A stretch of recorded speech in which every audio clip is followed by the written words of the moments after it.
The Harwich Mariners look to continue their success against Western Division teams this year as they play host to the Falmouth Commodores for the first time in 2021 here at White House Field on a muggy Saturday afternoon. Hello everyone, Colin Casey joined by Tyler Henry. And Tyler, last night was an interesting one to say the very least for the Harwich Mariners, who jumped out to an 8-0 lead at McKeon Park on the road against Hyannis.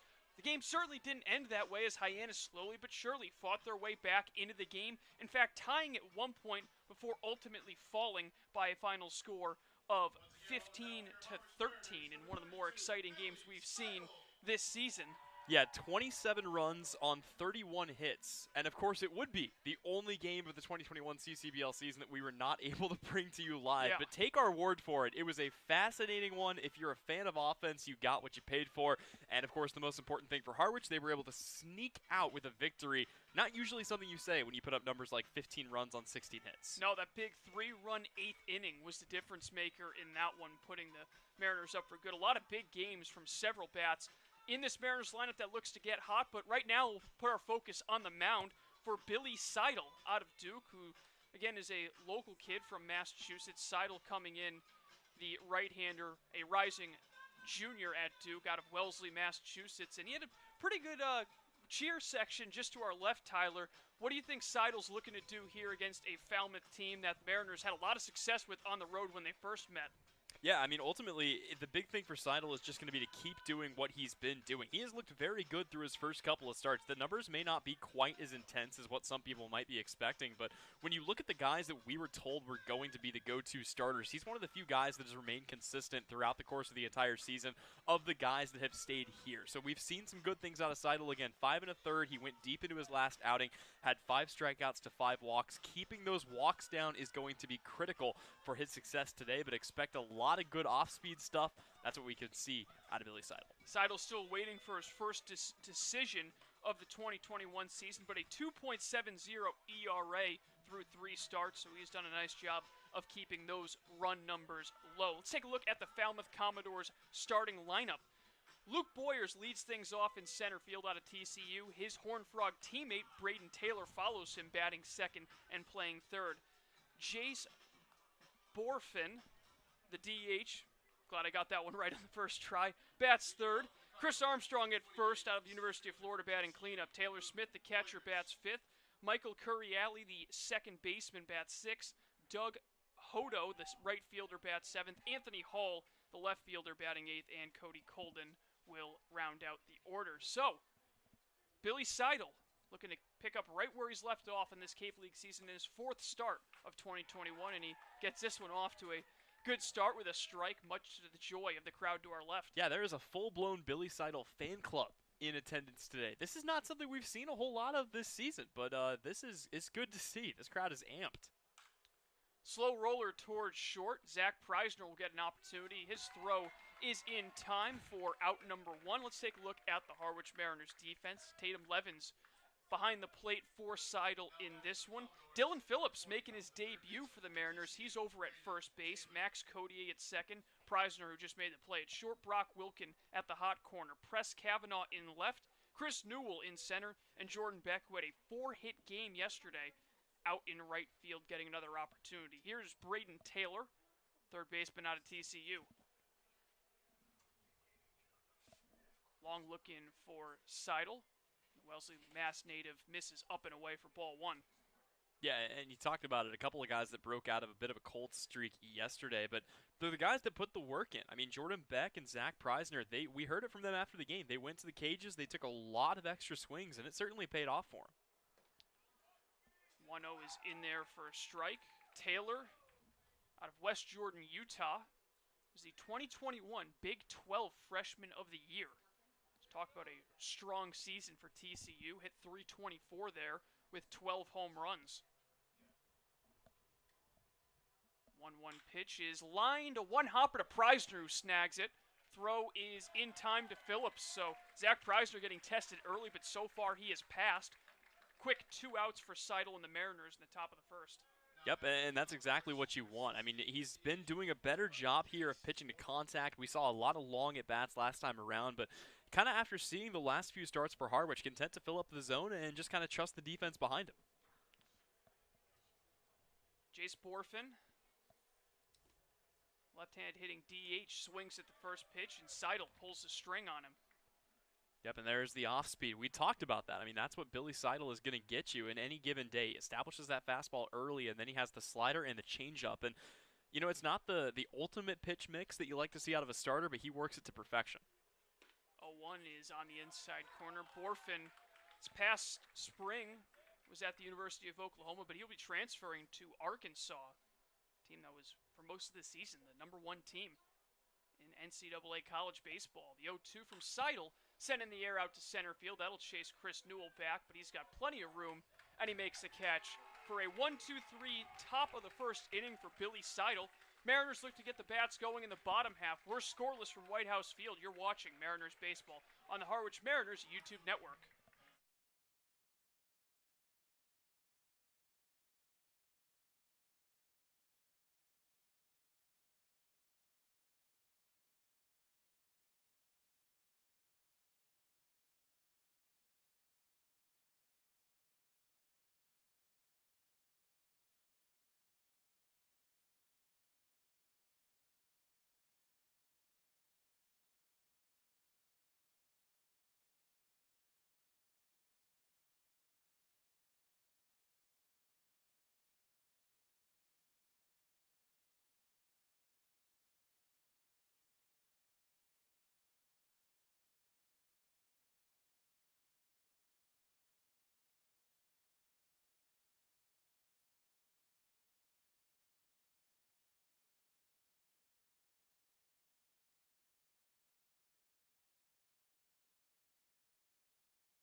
Bottom of the first inning from White House Field, the Mariners look to match yesterday's mark, which will be pretty tough, Tyler, considering it's the most runs that Harwich has scored in almost 11 years with that 15-run outburst against Hyannis. But here's the lineup they'll do to try to get it done. Tatum Levins, catcher, bats leadoff. Chris Newell out of the University of Virginia in center field batting second. Brock Wilkin, the red-hot hitting Wake Forest Demon Deacon at third, batting third. Carter Putz, the DH, out of Notre Dame. Dylan Phillips, out of Kansas State, making his debut at first, bats fifth. Press Kavanaugh, left fielder from UNC Greensboro, bats sixth. Jordan Beck, Tennessee Volunteer, in right, batting seventh. Zach Preisner, the shortstop, out of Notre Dame, bats eighth. Max Codier, also out of University of Virginia, rounds out the Mariners lineup. They will be opposite against Mitchell Stone, who is looking to turn over a stone for this season as he is coming in 0-3 with an ERA at 9.00. First pitch from the 6'9 left-hander misses outside. Well, you look at Stone out there on the hill, and the first thing that pops out to you, he's a 6'9" lefty, as you mentioned, so you got to think a lot of downhill momentum.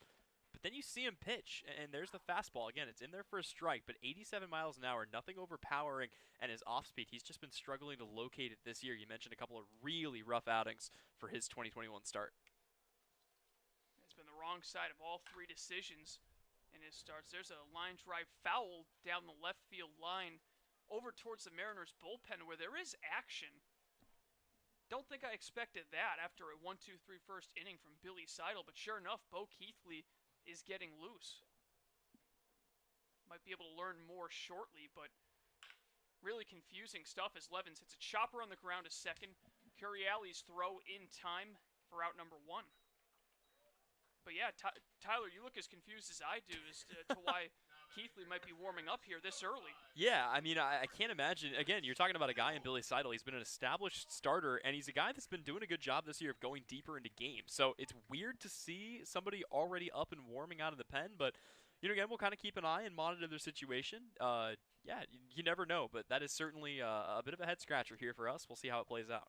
Hopefully not anything health-related for Seidel as Chris Newell swings the first pitch and fouls it off. Especially not with the Billy Seidel fan club on tap here today. I I mean, again, correct me if I'm wrong here. I don't think I've ever seen a crowd this excited for one individual player at any park we've been to this season. That'll happen when you're from the Bay State, not too far of a trip down to the Cape from Wellesley, just outside of Boston. The 0-1 line drive hit by Newell down the left field line. That will make its way out of play.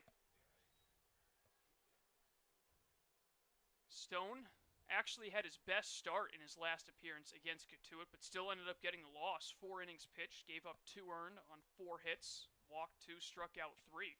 So definitely a step in the right direction for the lefty, as there's another foul ball from Newell. Yep, and this is a Harwich lineup that's really been figuring it out at a good time here. We heard from Coach E. He said, we've got the guys. It's just going to be a matter of figuring out what order they slot into. And recently, everybody 1 through 9 has been a real contributor here for this Mariners team throughout this big stretch that's got them in second place. 0-2 breaking ball misses just upstairs. Yeah, consistency throughout the lineup is what you look for once you get into the middle and late July as that playoff push continues. But Coach E's not worried about that right now. We spoke with him prior to the game, and right now he doesn't really pay much attention to the standings, at least until the last week of the season as fastball misses up and in. And it makes a lot of sense considering the situation that we're in right now as a division is just so tight in the East. Just got confirmation. Bo Keithley just out there playing a little catch. So nothing to change anything here. Swing and a miss as Newell goes down on strikes. So a good start for Stone as he's able to retire the first 2 batters he faces, but a new challenger awaits in the form of Brock Wilkin. Well, and let's talk a little bit more about this lineup here, Colin. This is a lineup that, as you and I were mentioning, just trying to figure out where these guys slot in. A couple of them had their struggles early on, but here's what we're looking at now. You've got Tatum Levins, who has reached safely in his last 9 games. You have Chris Newell, who's now hitting over 300, 2 home runs, 9 RBIs for him since showing up on the Cape. Brock Wilkin's basically making a case as the potential MVP frontrunner in the CCBL. And that right there is why. He lines one down the left field line for the Mariners' first hit of the game. Wide turn from Wilkin, but he'll head back to first.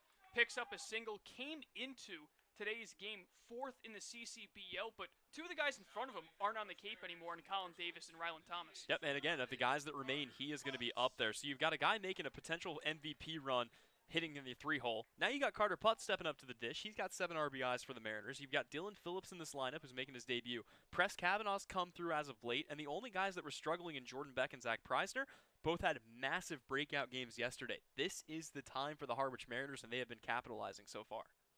First pitch to Carter Putz, just below the knees. Putz comes into this game hitting .250. Still looking for that first home run, but he has driven in 7. So not exactly the power bat you'd expect out of a cleanup hitter, but does have 3 doubles. So he has been able to get a couple of extra base hits here and there. Stone's 1-0 is lined out to right field. Falling quickly, but over to make the catch is Doug Hodo to end the inning. So despite the 2-out single from Brock Wilkin, the Mariners are kept off the board. We're through 1 from White House Field scoreless. You're watching Mariners baseball on the Harwich Mariners YouTube network.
second inning from White House Field here in Harwich, Massachusetts, where the Mariners are scoreless against the Falmouth Commodores. The only meeting between these two teams here at White House Field this year, the Mariners, of course, winning the first contest between these two teams down in Falmouth at Go Fuller Field. 11-9 was the final, as the very similar to the game last night against Hyannis, where the Commodores came storming back after going down early, but kind of just really tells a story about this Commodores team that they're able to fight back even when they don't get great starts from their starting pitchers and are able to make competitive games. As first pitch to Chris Armstrong out of the University of Florida is on the outside corner. Yeah, and this is still a Western division that it's a little different than the East, because realistically you're looking at, there are only going to be two teams that make the playoffs. One of them has already pretty much been set. Seidel ahead in the count 0-2. So you're looking at a situation here where you're going to have probably three teams battling out for that last spot, and nobody's really running away with it right now. Between Katuitt, Wareham, and Falmouth, it's anybody's game. 0-2 is fouled straight back. Armstrong coming in, hitting .345. So really strong first 9 games for Chris Armstrong out of the University of Florida. 4 home runs. Talk about a power bat added to this lineup not too long ago. The 0-2 from Seidel.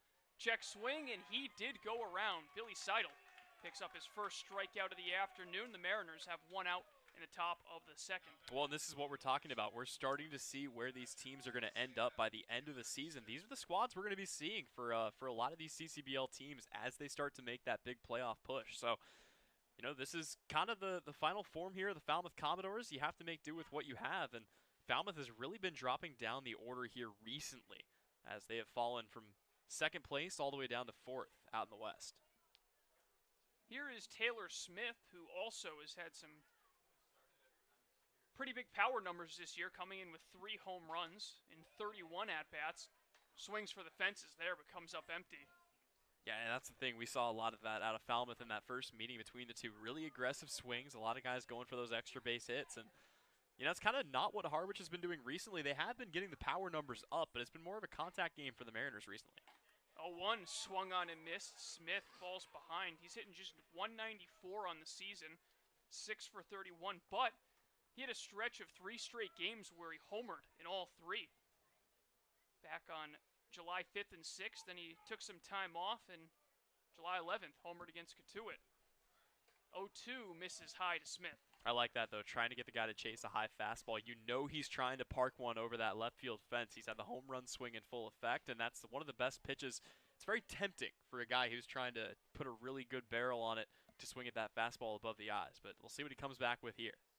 Duke Blue Devil looks in. The 1-2 comes in and glances off of Smith's shoulder, and that will be a hit by pitch. He trots down to first, and the Commodores have their first base runner of tonight. Didn't look like it got him there by much, but clearly enough for the home plate umpire in Mark Furtado to make the call. And as you mentioned, the first runner aboard here for Falmouth.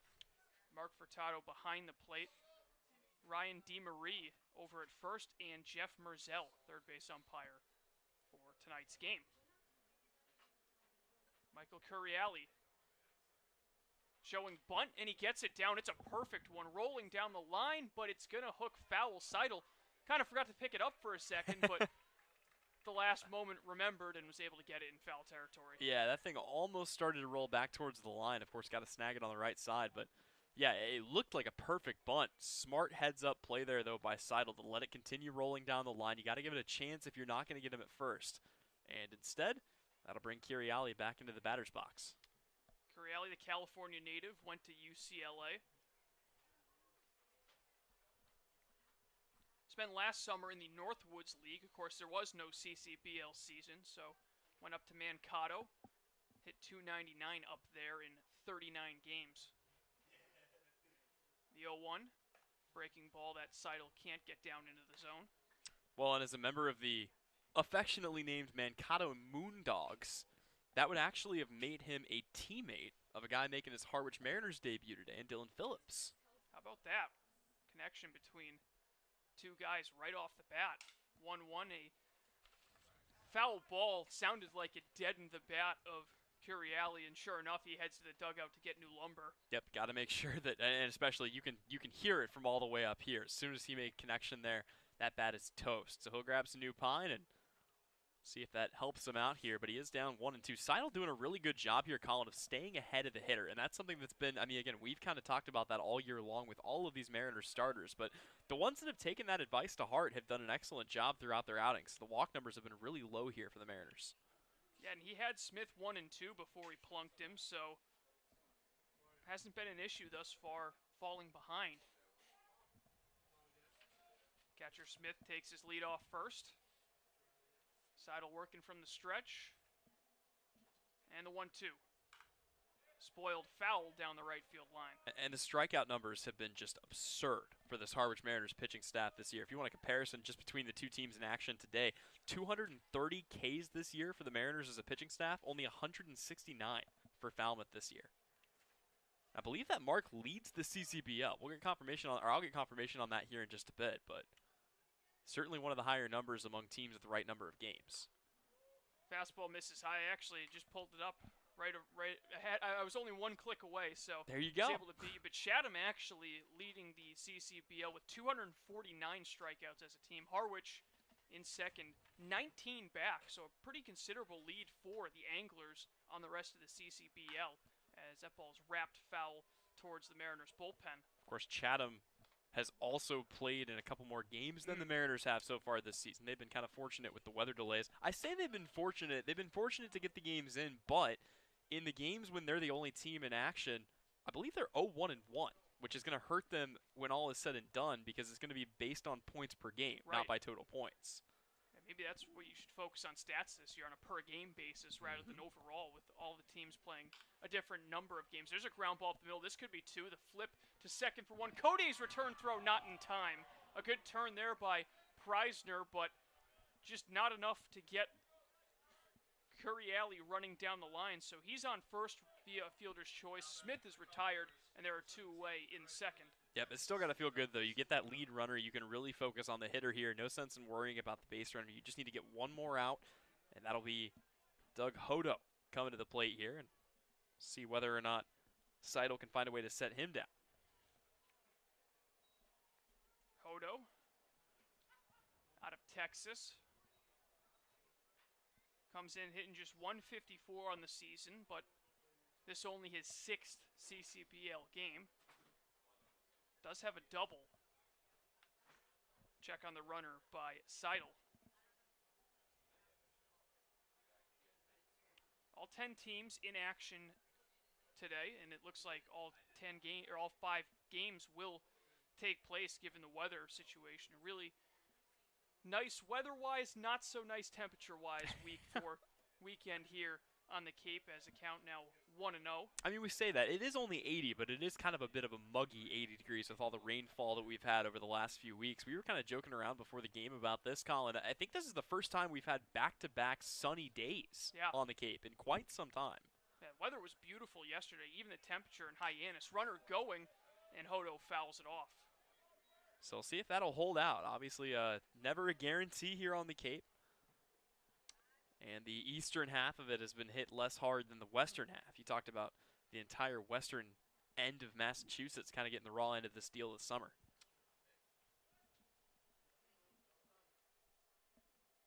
Curiali takes the lead off first.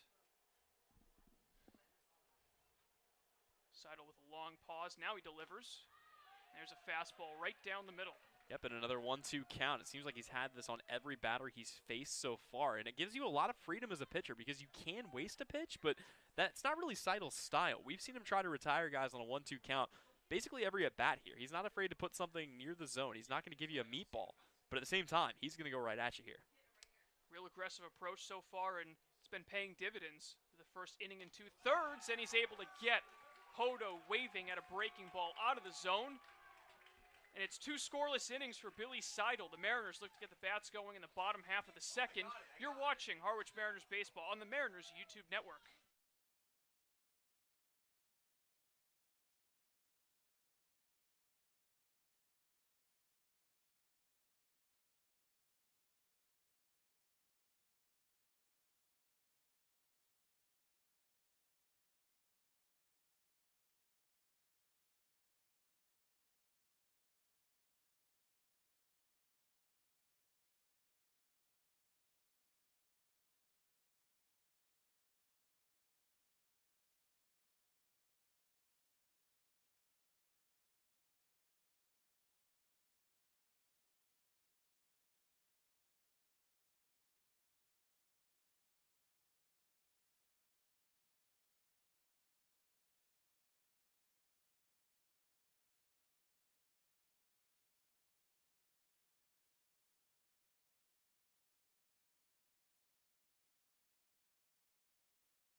Home half the second from White House Field. Colin Casey alongside Tyler Henry. And Tyler, an old friend, has returned to the Cape.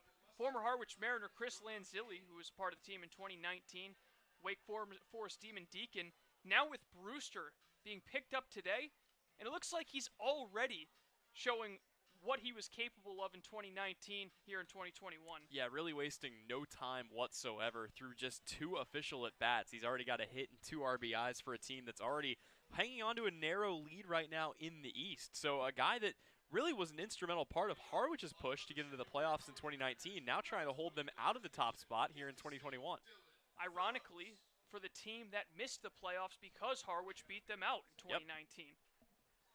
So here is the first at-bat for another new player here on the Cape. It's Dylan Phillips, first baseman out of Kansas State.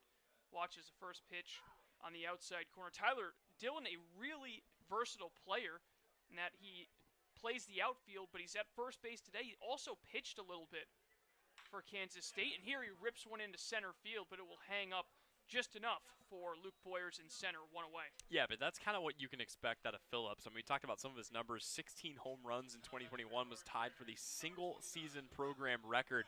Nobody had broken that since 1997. So good power numbers for him. He's retired quickly, and now a guy who's been swinging a hot bat comes to the plate. Impress Kavanaugh. Kavanaugh, who got off to a shaky start his first couple of games, has really turned it around since then. A couple of hits yesterday. Pair of runs scored. He tags this one out to center field. Boyers with another chance. He's able to make the easy play. So credit to Mitchell Stone. He's looked really strong early, inning and 2/3. He's only surrendered just the 1 hit to Brock Wilkin. Yep, and a guy who, again, started off maybe a little bit shakier, but has been playing recently. You can say that about the next 3 guys in the order, from Kavanaugh down to Preisner with Jordan Beck right in the middle. And I mentioned Beck had a big breakout day yesterday, but how about this to get yourself restarted? 4 for 5, 3 doubles, 3 RBIs. Not a bad way to reactivate yourself here in the CCBL. Not to mention a pair of steals. Yep. So we also got it done on the base paths, and we got a discussion here between home plate umpire Mark Furtado and manager Steve Engler. It seemed like a lighthearted one as he just wanted to go talk to his hitter Beck. Sometimes it's hard to tell with Steve. Yeah. If he's amused or annoyed, he kind of has that same grin on his face sometimes. But, yeah, whatever this is about, I'm not sure. He gives Beck a pat on the backside, and we'll get back to baseball here. Yeah, Beck, big name for the Mariners yesterday, like you said, with that 3-double game. Out of that 8 spot, so he had been moved down in the order, but maybe it was the wake-up call he really needed, changing his approach, and certainly got it done against the Harbor Hawks pitching staff. Stone, back from the windup, and the first pitch to Beck is right down the middle. You know, one thing we didn't get a chance to talk about, obviously we weren't on the air yesterday for that game, but Hyannis stranded 14 runners. 8 of them were in scoring position, and they ended the game with the bases loaded. As this one will miss low and even the count at 1-1. Bases loaded, 1 out, and they were only down by 3, and they let a guy who had struck out in his 4 previous at-bats come up to the plate, and he grounds into a double play to end it. So just a really rough night for the Harbor Hawks as they fall to 2-18 on the year. Imagine stranding 14 runners on base while scoring 12. Right. It's not like they were stranding everybody. They had opportunity. They could have made it a much more brutal game offensively, but just couldn't get him around. 2-1 to Beck. High pop-up.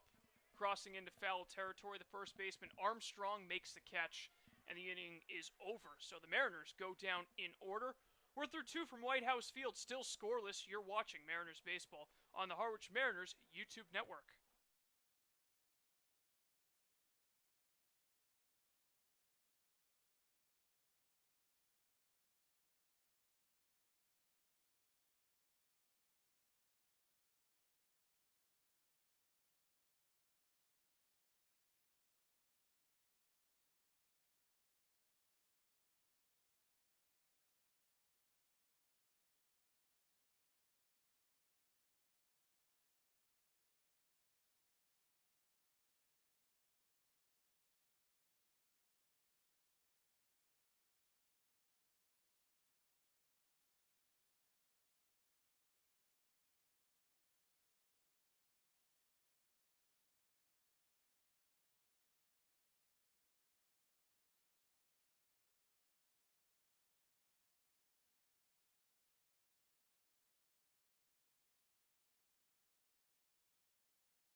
Back here at White House Field, still no score between the Mariners and the Falmouth Commodores. Fans, Curry College is where you go to become anything you want.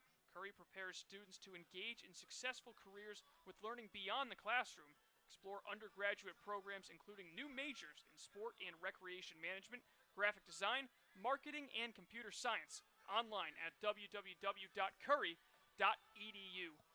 Third inning of work for Billy Seidel, who has been really smooth thus far, has not given up any hits, just the one hit batter to Taylor Smith last inning. And Tyler mentioned it so far, an aggressive approach of just going right after hitters and letting your defense make plays. Yeah, I mean, it's interesting, too, because I think Harwich's defense, they definitely struggled through that first half of what we've seen so far. But they've really picked it up here recently. The air counts has been much lower here, and it's still not ideal, but as a pitcher, you can trust the defense in a way you couldn't for those first 2 weeks. Seidel's first pitch is a fair ball down the first base line. That could be extra bases as Hall running into second. He's in there standing with a double. That ball wrapped just inside the first base bag, so there's the first hit surrendered by Seidel, and the Commodores are in business to start the third. Yep, good effort there by Phillips over at first, making his debut, but that was just going to be an impossible ball to get a glove on just on the right side of the line there for Anthony Hall. And Commodores have the first man in scoring position, also the owners of their first hit, as you mentioned. Now trying to bring him around to score. First double of the season for Hall. He did have a pair of home runs prior. So here is the 9-hitter, Colden. And Seidel asks Levins to come out to discuss something. A very quick conversation. So we'll see how Seidel can do under pressure with a runner in scoring position and nobody out. Cody Colden out of Washington State, hitting just .119 this year. It has been a rough summer for him. 7 for 59. But has a great opportunity to put his team ahead in this third inning. Seidel a glance at second. First pitch, he shows bunt, and it's going to be foul. Not too much of a surprise when you've got a guy struggling at the plate like Colden. Yeah, and Colden, last time against the Harwich Mariners, obviously very early in the year, 1 for 4 that day. Struck out twice, but if it's any consolation to him, he was struck out by 2 guys that were then taken in the Major League draft in Carson Seymour and Aaron Holiday. So not the worst guys to go down to, but still trying to kind of revitalize his season down here in the 9-hole. Righty against righty. The 0-1. Breaking ball waved at. That one looked a bit high, and Colden finds himself behind 0-2. Yeah, never a chance really to do anything with that. Kind of looked silly and kind of a quick trigger on that pitch as well. So just like that, as you mentioned, Seidel up 0-2.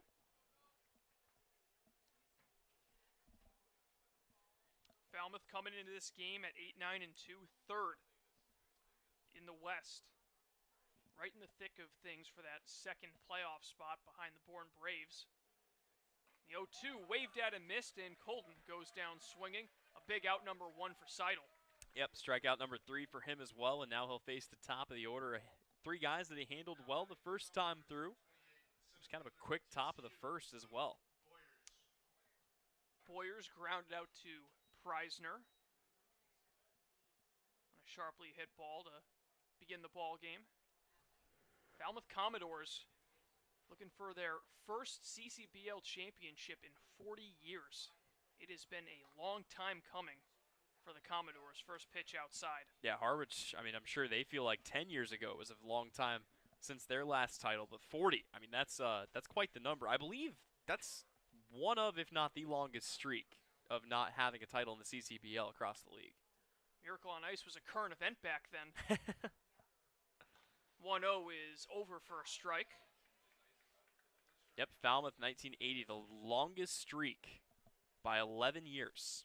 Hyannis winning it in 1991. And then how about this? Chatham hasn't won it since 98. It's crazy to think about because it seems like they're competing for it every single year. But you mentioned the success of other teams during the 21st century, most notably the YD Red Sox as the 1-1 check swing. But Boyer's able to hold up 2-1. Yeah, the YD Red Sox, and as much as you may hate to mention it, the Katuitt Kettleers. I mean, this is a team that plays out in the West, sometimes kind of gets forgotten about midway through the year, but they've got 17 titles only one other team has a double digits, and that's Orleans. But they've only won 4 since the playoff era. Yeah, I don't think they've won in 15 years either, so it's been a while for them as that ball swung on and fouled straight back. Yep, Orleans hasn't won it since 2005. But I will say, at least every single team has won it at least once. Bourne Braves with 1 title, the Brewster Whitecaps with 2. They had that kind of random 2017 year where they slipped into the postseason and then made a crazy run, ended up winning it all, and then kind of sunk back into obscurity, missed the playoffs the next 2 years. Seidel's 2-2. Just get enough of it to stay alive as Boyers. That comes back with a changeup on the outside part of the plate. I like that. Boyers sitting on something much different, kind of just lunges his bat out there to try to make contact, and he keeps himself alive here. But 2-2, you get another strikeout here. That runner at second really doesn't mean too much. Harwich just trying to prevent him from sliding over to third. That runner is Anthony Hall, who led things off with a double in this 3rd inning. The 2-2. Grounded foul outside of first.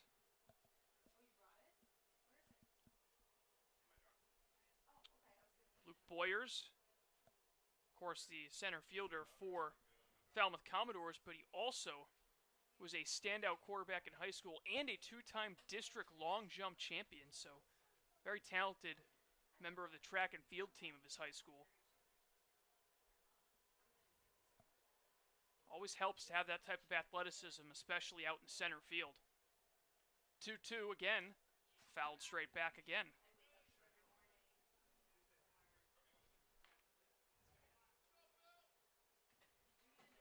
Waiting in the on-deck circle is Boyer's college teammate Braden Taylor with 1 away in the top of the 3rd. Both teams with just the 1 hit thus far.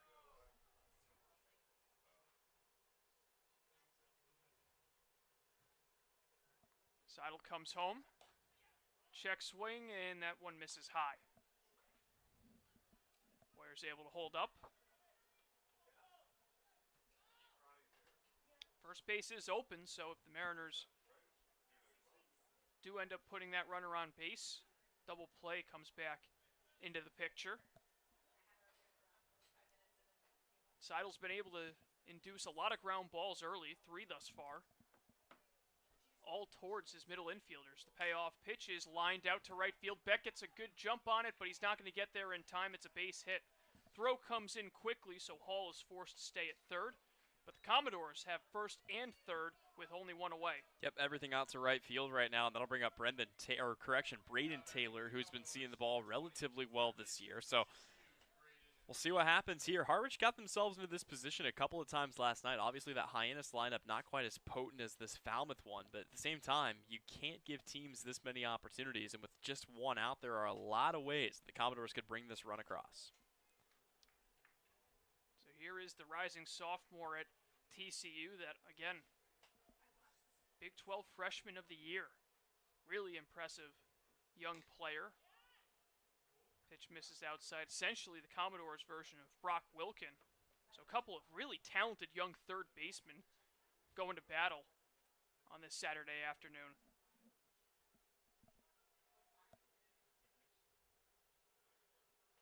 Seidel's 1-0.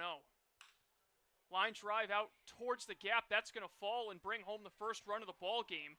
In to score is Hall.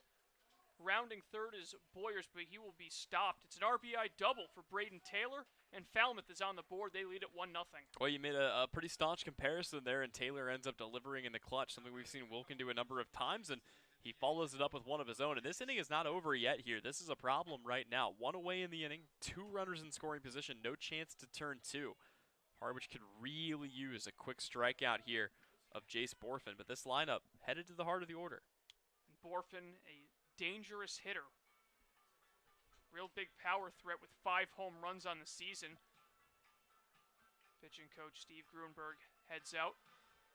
He'll give Seidel some words of encouragement.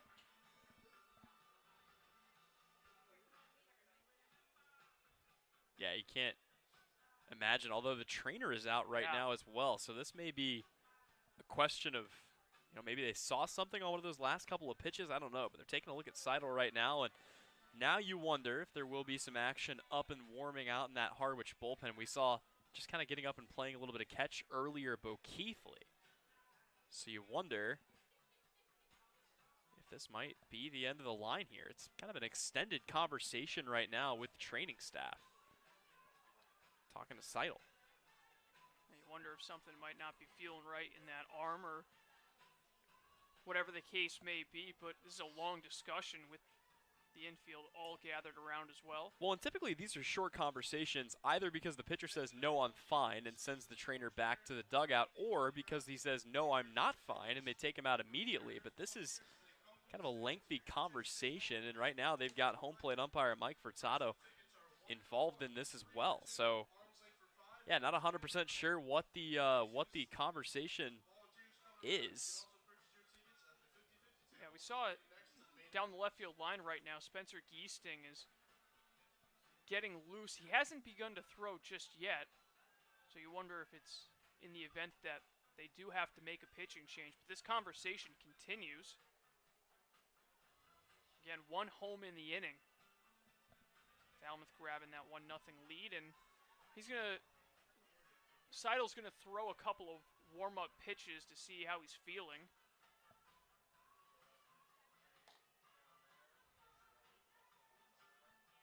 Hard to tell if there is anything out of the ordinary.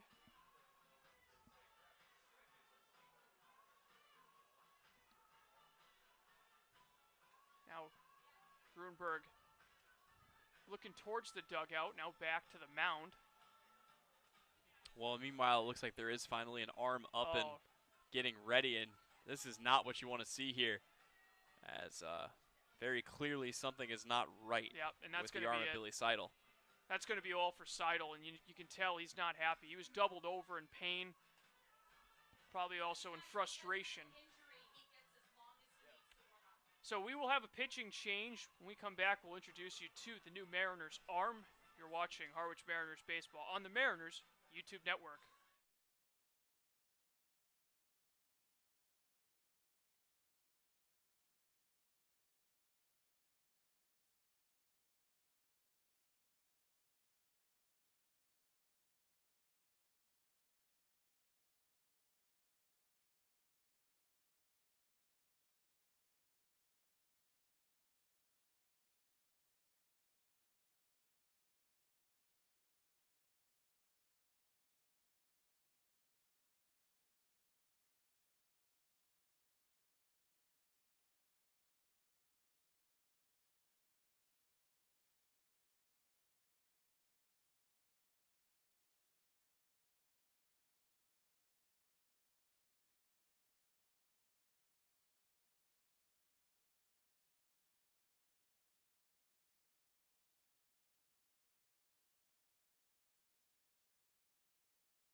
Pitching change for the Mariners as Billy Seidel's day is done after 2 1/3 innings. He leaves due to an apparent injury.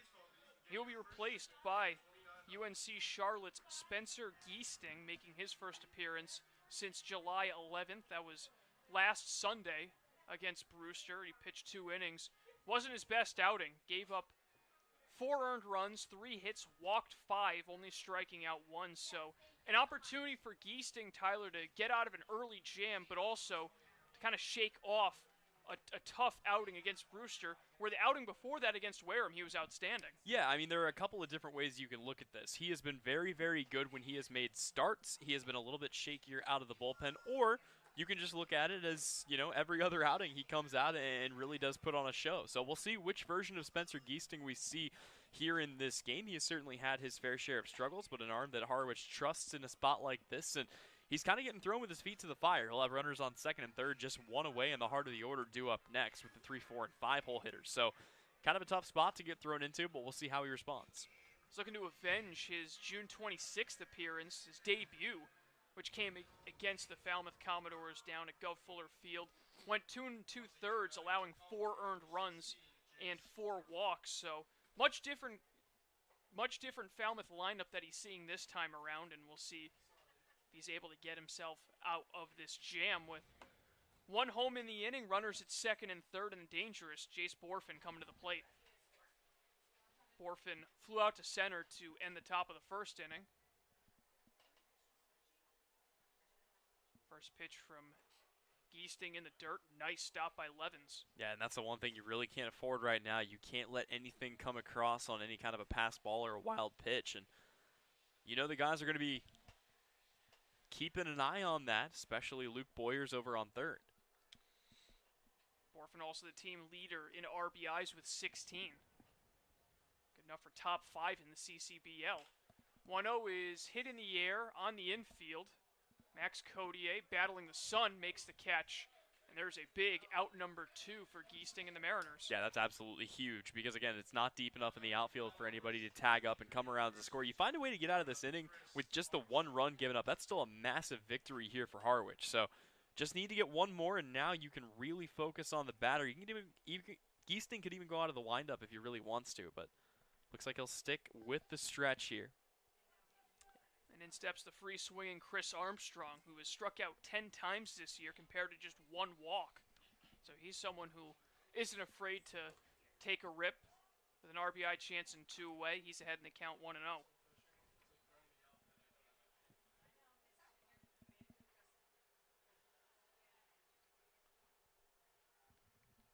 Giesting's catcher at UNC Charlotte, Aaron McKeithen, former Harwich Mariner, had his name called in the MLB draft. Ground ball foul outside of third.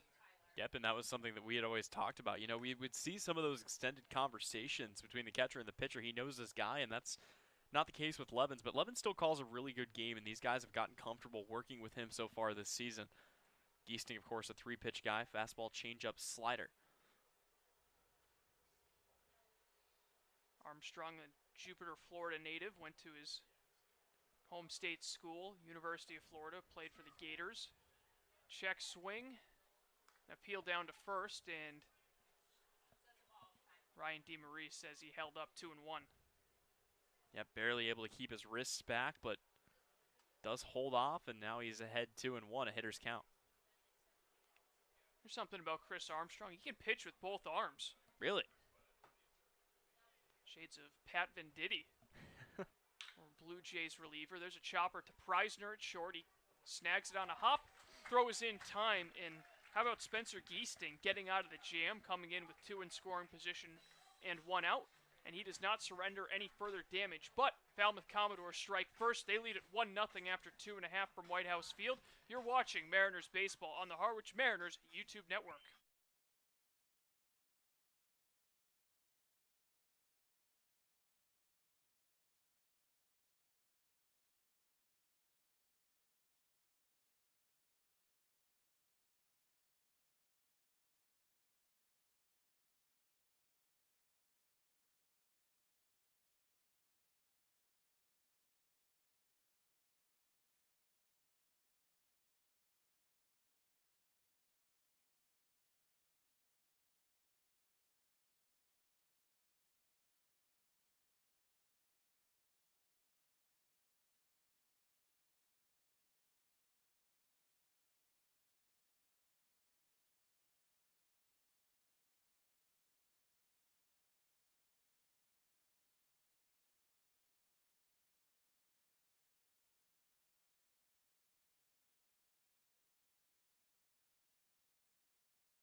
Mariners trail 1-0 here in the bottom of inning number 3. Harwich has been really good at home this season, but Tyler, in a lot of their wins, they have had to come from behind, so this isn't a really stranger situation for Harwich. They're used to having to battle back in front of their home crowd. Yeah, even in the games where they've struck first, they've found ways to fall behind and then kind of fight back to get it. And again, you trust this lineup, but we've seen this a time or two before as well, where the first time through the order, things don't look so good, but then they make the adjustments. They really do get to the starter, and then when the bullpen guys come in, they just pounce. So hopefully Harwich can find a way to do that again with the 8, 9, and 1-hole hitters due up. Each of the last 2 games, they fell behind in and had to come back, drawing the tie against Orleans here on Wednesday night. And then the night before against Katuitt, fell behind early on, came from behind and grabbed a victory against the Kettleers. 8, 9, and 1 hitters due up for Harwich. Zach Preisner will lead things off. For what it's worth, they fell behind the Chatham Anglers a game before that here at home and came back to win. Ground ball outside of third, and on top of that, the first meeting between them and Chatham here at White House Field, they fell behind 5-0 in the first inning. Yeah, you and I were sitting here thinking, man, this could get ugly, and then the next thing you know, a grand slam of their own, and they're right back in it. The 0-1 line drive, and that will fall in shallow left for a base hit. So Preisner really swinging the best bat he's really had here on the Cape over the last couple of games. He's on with a leadoff single. Yeah, I mean, we talked about it before, but him and Jordan Beck spent some time in the batting cage, and since then, I mean, you look at Preisner, he had 2 hits yesterday, a 2 for 5 with an RBI and a double, and he comes back here and gets a knock for his first AB. That'll bring up left-hand hitting Max Codier. Just 2 for 15 this season. So another guy who's looking to get things going. Left-hander Stone comes home and misses outside. Codier started out his first 2 games with Harwich, getting a hit in both of them, but has since been hitless over his last 9 at-bats.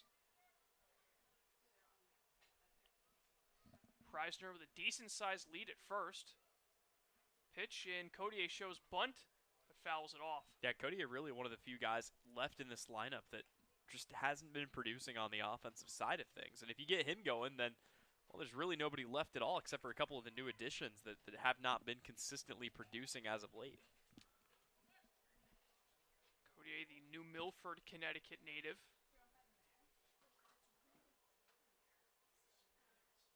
And a throw over from Stone. Yeah, just trying to keep Preisner close there.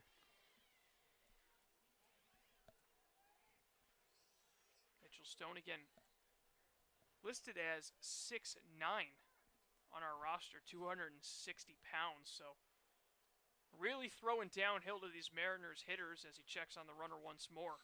Well, I think we also have to address, on the Harwich side of things here, there's going to be a question as to, if Billy Seidel has to miss some time here or whatnot, who slots into his spot in the rotation? Is it Spencer Geesting? Is it somebody else? Yeah, very interesting. And, yeah, it would make sense because it would coincide with the rotation with Geesting pitching today. So certainly a viable candidate.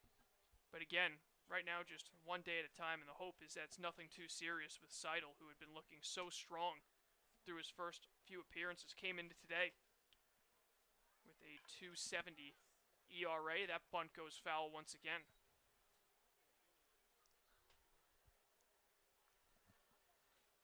Again, Seidel, just the 1 run earned. He's right now on the hook, but only a 1-0 game. Plenty of time for the M's offense to come to life and, at the very least, even things up. Yeah, and the nice thing is, again, you're only down by 1. That can happen with 1 swing of the bat. Not that you should try to swing for the fences here, but anybody could even this game up at any time. Stone comes set, the 1-2. Breaking ball fouled off to the left. And this feels like a big at-bat because if Codier can find a way to get on base, nobody out, and you look at the guys that are due up next, Levins, Newell, Wilkin, Putz. I mean, this is really kind of the I don't want to call it the murderer's row, but, this is where Harwich has been making their money. The top 4 guys in the lineup, and they're due up next. If you can get to those guys with nobody out and 2 on, good things are going to happen. Another 1-2 misses up and in as Cody has to bend out of the way. Stone, actually a returnee for the Commodores. He pitched for them back in 2018. Did not play in 2020, though, due to injury. Is that ball in the dirt? Good play by Smith to keep it in front of him. Yeah, he actually had a season-ending injury in early March and ended up getting a medical redshirt. So this is a guy who's been battling injury for most of his collegiate career. So it's certainly not the numbers he's hoped to put up here on the Cape, but really encouraging just to see him out there and playing in this prestigious league, as the payoff pitch will have to wait. And you don't see many guys with a 4-year gap between their first and last CCBL appearance. Most of the time, the really long tenured guys stick around for 3 years. So, yeah, I mean, all 4 years of college, he's found his way around here, and Cody fights off another pitch.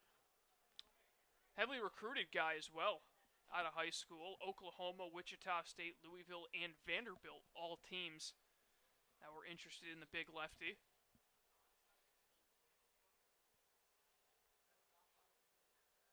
This year, an opportunity this summer to kind of make up for lost time. Payoff pitch, runner goes, and Codier sends it out towards center field. Boyers, ranging to his right, makes the catch. Preisner retreats back to first. There is now one out. Yep, not the end of the world there, but a double play can get Falmouth out of the inning as Tatum Levens comes to the plate again, looking to extend his safely reached streak to 10 games here. And sporting the old headband again, something he's kind of gone on and off with this year, but he's had it on throughout a majority of this streak. And Levens had his 8-game hit streak snapped yesterday. But he was still able to reach base twice. Once via walk, once via hit by pitch. Yep, came around to score both times as well. So even when he's not getting hits, he's usually having a productive day as he fouls the first pitch he sees off to the left. Yep, not getting hits, but getting hit does the same job if somebody can bring you across. And that run could have been helpful to the Mariners. Again, they only won by 3 last night, despite putting up 15 runs on the Hyannis Harbor Hawks. Levens sporting a .457 on-base percentage. As going is Preisner. He's into second with a dive. He's going to get up and head for third. In comes the throw. It's not going to be in time. Zach Preisner showing off his aggressive base running, and he's 90 feet away from home and tying this game. Yep, and that's absolutely huge. The wherewithal there for Preisner. I was a little bit worried when I saw him get up and go, but it almost looked like Cody Colden got a little bit of his glove on that baseball and slowed it down just enough that it didn't roll out to Boyers cleanly in center, and that gave Preisner time to get to third. So, yeah, it's no 2 count here on Tatum Levens, and your job changes a little bit here. You're not trying to move the runner around. You're just trying to get the ball in play as the infield will come in looking to cut the runner down at home. It's a throwing error on the catcher, Smith, the 0-2. Hit it hard on the ground to third. They're going to have him in a rundown. Preisner, he didn't tag him. The throw is in time at first, but how about Preisner ducking out of the way of the tag, and he will remain at third with 2 outs. That was something straight out of the Matrix. I mean, you will not see another play like that. He slipped the tag, and unfortunately for him, I thought it was going to buy enough time for Tatum Levens to get down the line in time. May have for an outfielder, it won't do the job for the catcher. So the situation stays the same here, 2 away, but now you've got Chris Newell at the plate, who has really come into his own these last few weeks. That was an awkward play all around. I was actually expecting to see Levens break for the plate as soon as that thing was on the ground to the third baseman, but he kind of held up for a moment. Brief conversation between manager Jeff Trundy and the umpiring crew. Now they're going to go ahead and discuss this, and they're just going to confirm what was called by Jeff Merzel over at third. And from our vantage point, it certainly looked like Preisner missed the tag. Yeah, and again, he ducked it at the perfect time. You have to time that well, because if you go too early, it's easy for the guy to slap the tag on you. If you go too late, obviously you get tagged on the way down. So he is going to have to do some laundry after this game for sure, but he keeps that tying run 90 feet away for Chris Newell. Remember that play. We'll see if it's a big one in this inning. Breaking ball from Stone misses down and away to Newell, who's 0 for 1 with a strikeout swinging. Well, and with how many times we've seen a stray ball in the dirt get back to the screen this year, I mean, just having him in that position, even if Newell's not the one that drives him in, you give yourself the opportunity to potentially tie this game up. High pop-up, shallow right. Curiali backing up, makes the catch, And after all that, Mariners unable to bring home the tying run. Head to the fourth inning. Falmouth Commodores lead at 1-0 from White House Field. You're watching Mariners baseball on the Harwich Mariners YouTube network.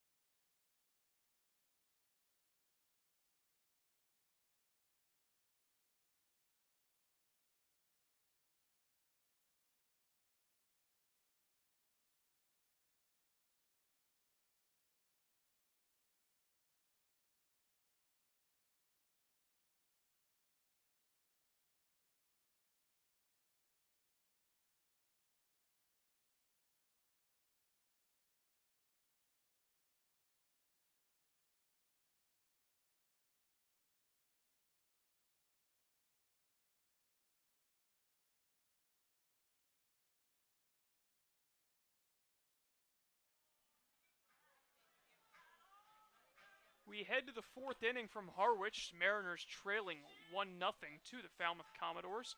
As I turn over the play-by-play duties to my broadcast partner, Tyler Henry. Thanks, Colin. I was almost expecting a weird accolade there. I braced myself for it, but it never came. Gotta keep you on edge.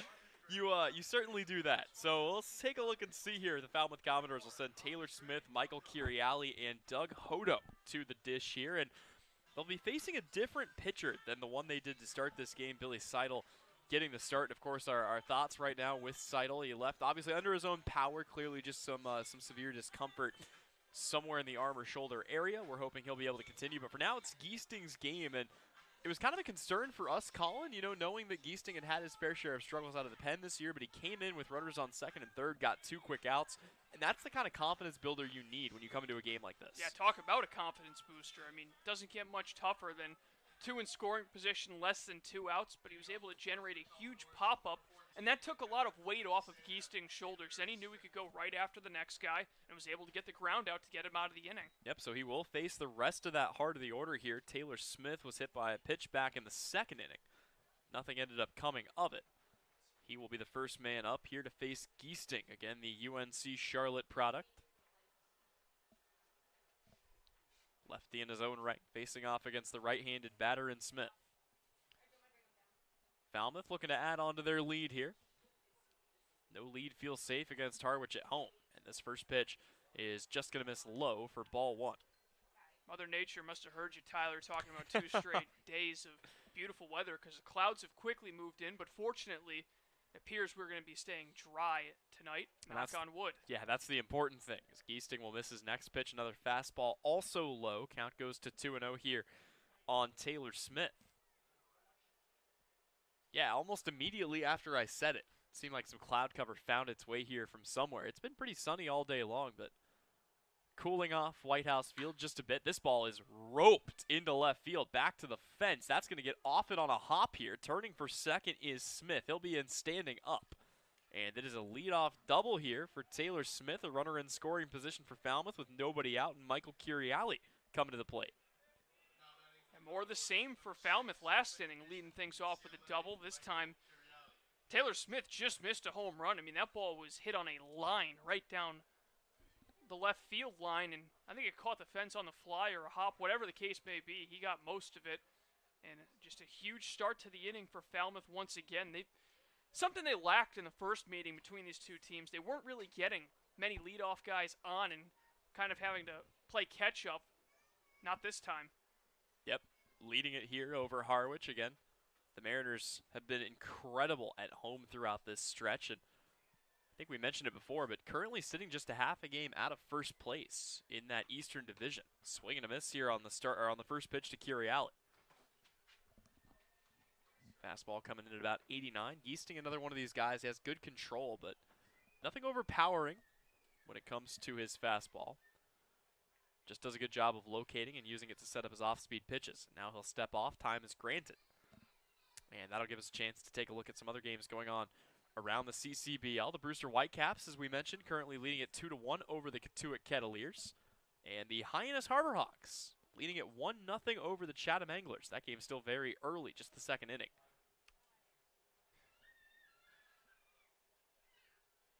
Giesting sets the 0-1. Swing and a miss again, down and away. If you think that 1-0 lead is safe for Hyannis, I have some beachfront property to sell you out in Kansas. Oh, man. It is, it's just been like this all season long. Hyannis has found a way to get out to an early lead. They just haven't held it at seemingly any point. Again, 2-18 this year for the Harbor Hawks. 11 straight losses. Trying to snap that streak. It's going to happen sooner or later. Here comes the 0-2 from Giesting. Swung on and fouled away. Good job of hanging on there by Kiriali. We talked about it yesterday, just how bad of a season this has been for Hyannis. They're really on pace to at least match their worst season in franchise history, which was a 7-win season back in 2005 when they were the then Hyannis Mets. Yeah, trying desperately to avoid that. Losing 7 guys, including the entire starting rotation to the draft, probably not going to help a team that was already struggling the way they were. As getting a piece of this here is Michael Kiriali. We thought maybe, Hyannis would hang on to a few more of their guys, but yeah, they lost every single guy that was in the starting rotation, and they've just been trying to piece it together here as of late as to who's going to start these games. Yeah, that's a big issue because you've had Team USA in the past kind of cause issues, but then you throw the draft in it as well. Really tough to survive after, mass exodus, like that. Swing and a miss, strike 3. Kiriali cut down here. That'll be strikeout number 1 here for Spencer Giesting, and it brings up Doug Hodo. Great challenge fastball from Giesting, going right up the ladder on him, unable to catch up to it. The confidence is really there right now for Giesting, which I think is the most important thing. He was kind of trying to locate his pitches, not trying to just kind of throw it in there and worried about getting hit with all those walks we saw last time. Right now, we're seeing a completely different lefty. Yeah, much better command. And we asked, which Spencer Giesting were we going to see today? So far, so good for the lefty out of UNC Charlotte. Looking to get another quick out here of Doug Hodo, who was struck out by Billy Seidel back in the second. First pitch to him is fouled away, and Giesting starts off ahead. And some light fog starting to come in from center field, a bit reminiscent of what we saw a couple of days ago in one of the wildest, I don't even know what to describe it as, just thick fog the entire game, a couple of weather delays as a result, and ultimately the Harwich Mariners, thanks to a Chris Newell 2-run home run, able to come away with a tie against the Orleans Firebirds. Yeah, certainly worth sticking around despite that lengthy fog delay for an exciting finish.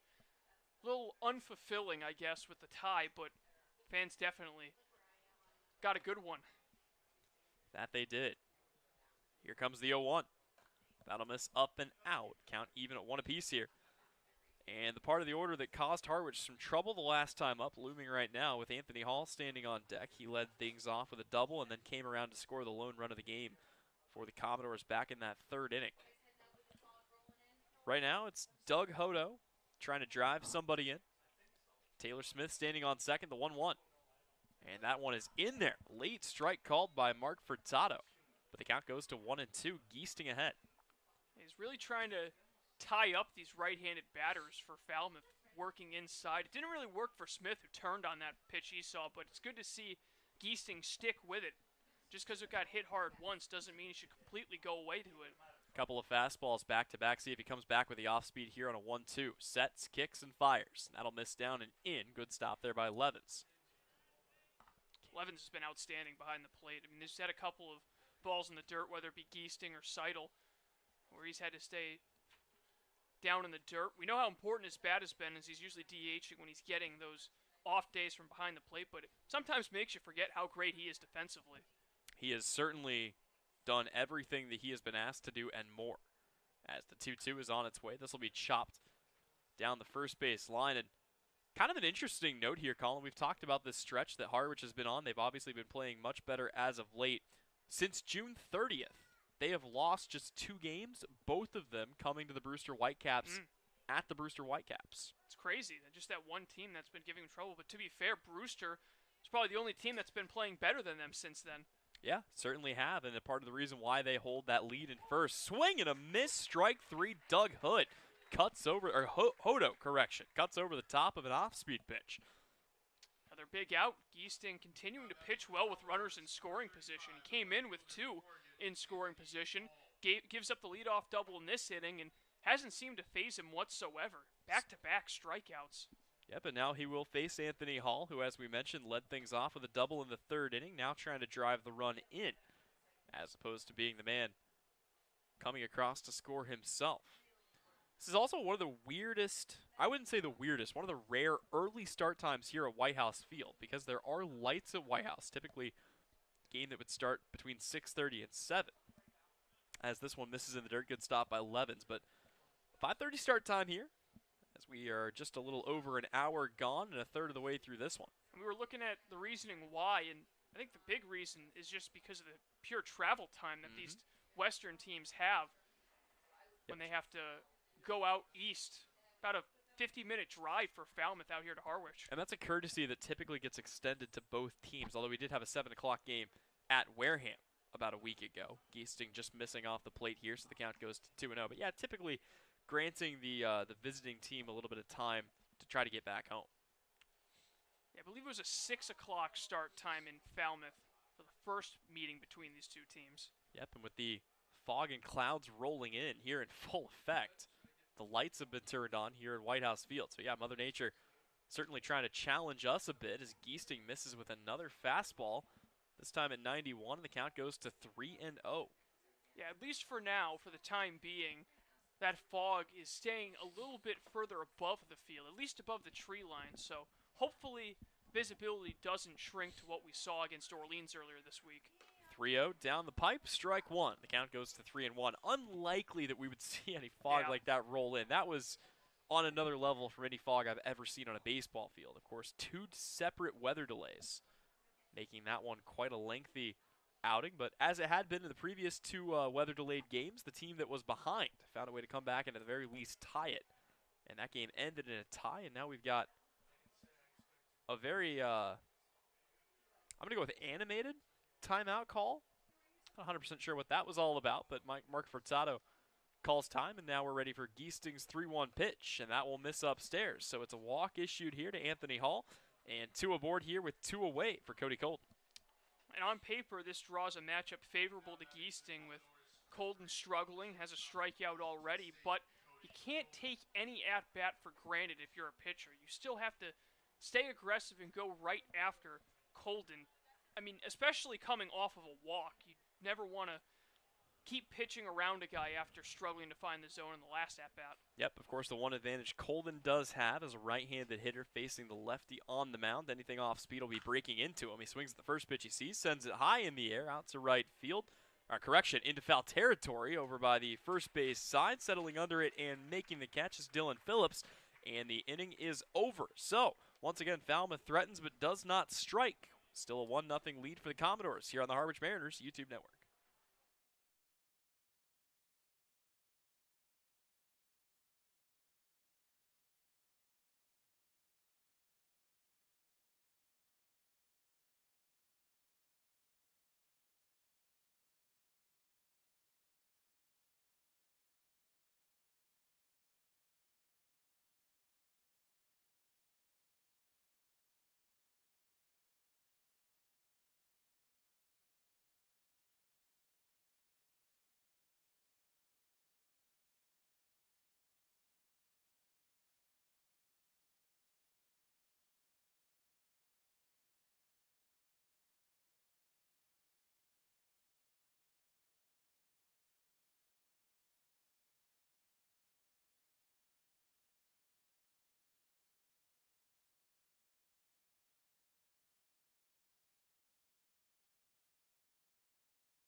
Back to baseball here on the Harwich Mariners YouTube network. Tyler Henry alongside Colin Casey as we get set for the home half of inning number 4. It'll be Brock Wilken, Carter Putz, and Dylan Phillips due up next for the Mariners. And they've really been barreling the ball up well in this game, Colin. It just seems like no one's been able to find a gap. A lot of lineouts here early on, including lineouts for Putz and for Phillips.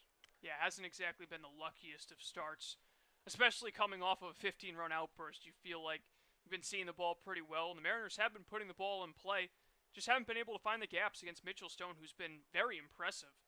First pitch is a slow breaking ball, 75 miles an hour on the radar gun there. Wilken kind of shakes his head a little bit. Wouldn't mind having that one back, as that was right in his wheelhouse, but instead he'll fall behind 0-1. Stone works quickly, brings a pitch that'll miss upstairs, count even at 1-1. Yeah, talk about a confidence builder this would be for Stone if he's able to go the full 5 innings, put himself in position for a win against a team that's only lost once against the Western Division this year. It's been really good for Harwich. Again, this is kind of where they've made their biggest money in terms of wins this season. This combination of home against the West. Mentioned 6-1-2 against the West this year. And so far in 2021, 7-2-1 at home. 2-1 to Wilken. Fastball looked high. Wilken watches it go by, and a late strike call, count even at 2 apiece. So Brock Wilken trying to settle back in here. Stone looking for a quick out number 1. Wind up and the pitch. And he golfs at a pitch down in the dirt. He'll jog it on down to first. Throw is there, and it's in time. So the first out of the inning is a Brock Wilken strikeout. Yeah, he knew he chased one there, frustrated with himself after that one. Another great pitch from Stone. 2 strikes, getting a dangerous hitter like Wilken to chase. It's one thing in Wilken's game that I'm sure he'd like to improve is his strikeout numbers. He came into today the team leader with 21, now 22 on the season. Yeah, and I think we've mentioned it a time or two, but again, a guy that leads the team in a lot of other categories, but is number 1 in strikeouts. Here comes Carter Putz. He'll watch the first pitch outside. Putz hit a ball well out to right field, but one that just dropped a little bit too quickly. Or not quickly enough, rather. Again, the 2 guys up next, both with lineouts their first time up. There's that slow hook, and it's in for strike 1. And I know a lot of fans kind of look at strikeouts and understand, you know, that's the direction the game has certainly been going in as of late, with a lot of strikeouts as the years go on. Putz able to spoil one away, but it's still important to keep those numbers in check. It'll cause you to slip down draft boards. We saw it with Judd Fabian, who is a top 5 projected pick, former born Brave, University of Florida, ends up falling all the way to the 2nd round where he was taken by the Boston Red Sox. Yep. And speaking of power-hitting guys who had a lot of strikeouts, fell down the board a bit, and were taken by the Boston Red Sox. You also wonder if the high strikeout count may have affected Nico Cavadis' draft stock, the former Harwich Mariner. Yeah, that'll happen to power-hitting first baseman because they are a dime a dozen in Major League Baseball, but I was really shocked to see him fall that far.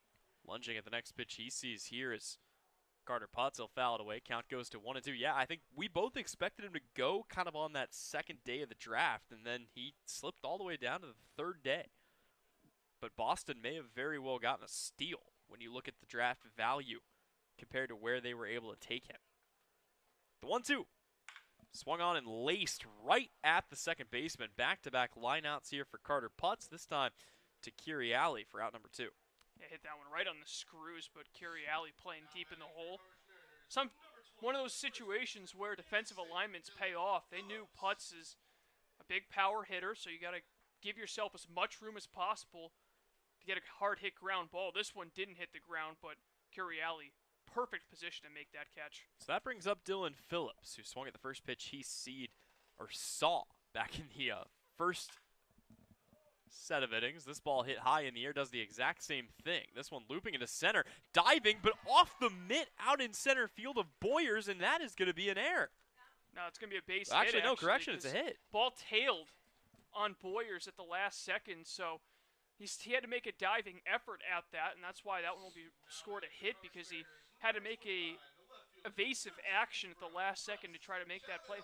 we talked about the fog not really coming down to field level. It is still up there, and you wonder if that might have caused a problem where the ball suddenly appeared out of Boyers and it wasn't where you expected that ball to come down. Well, you also wonder if he was trusting Cody Colvin, who was tracking that out from shortstop to make the catch. It looked like Colvin's ball as this one comes up and I believe on the upper shoulder or on the upper back. Either way, Press Kavanaugh, a very dangerous pitch there. He's hit by it, and he will take his base.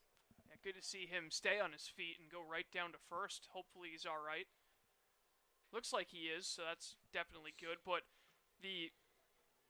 for Dylan Phillips, great to see him pick up his first hit with the Mariners, albeit don't think it's exactly how he envisioned it. A high fly ball that just found a hole out in center field on a really athletic center fielder in Luke Boyers. I mean, in a league this athletic, you take anything you can get. And now an opportunity for Jordan Beck to extend what could turn into a pretty decent streak for him. He's 0 for 1 today, but of course the 4 for 5 yesterday.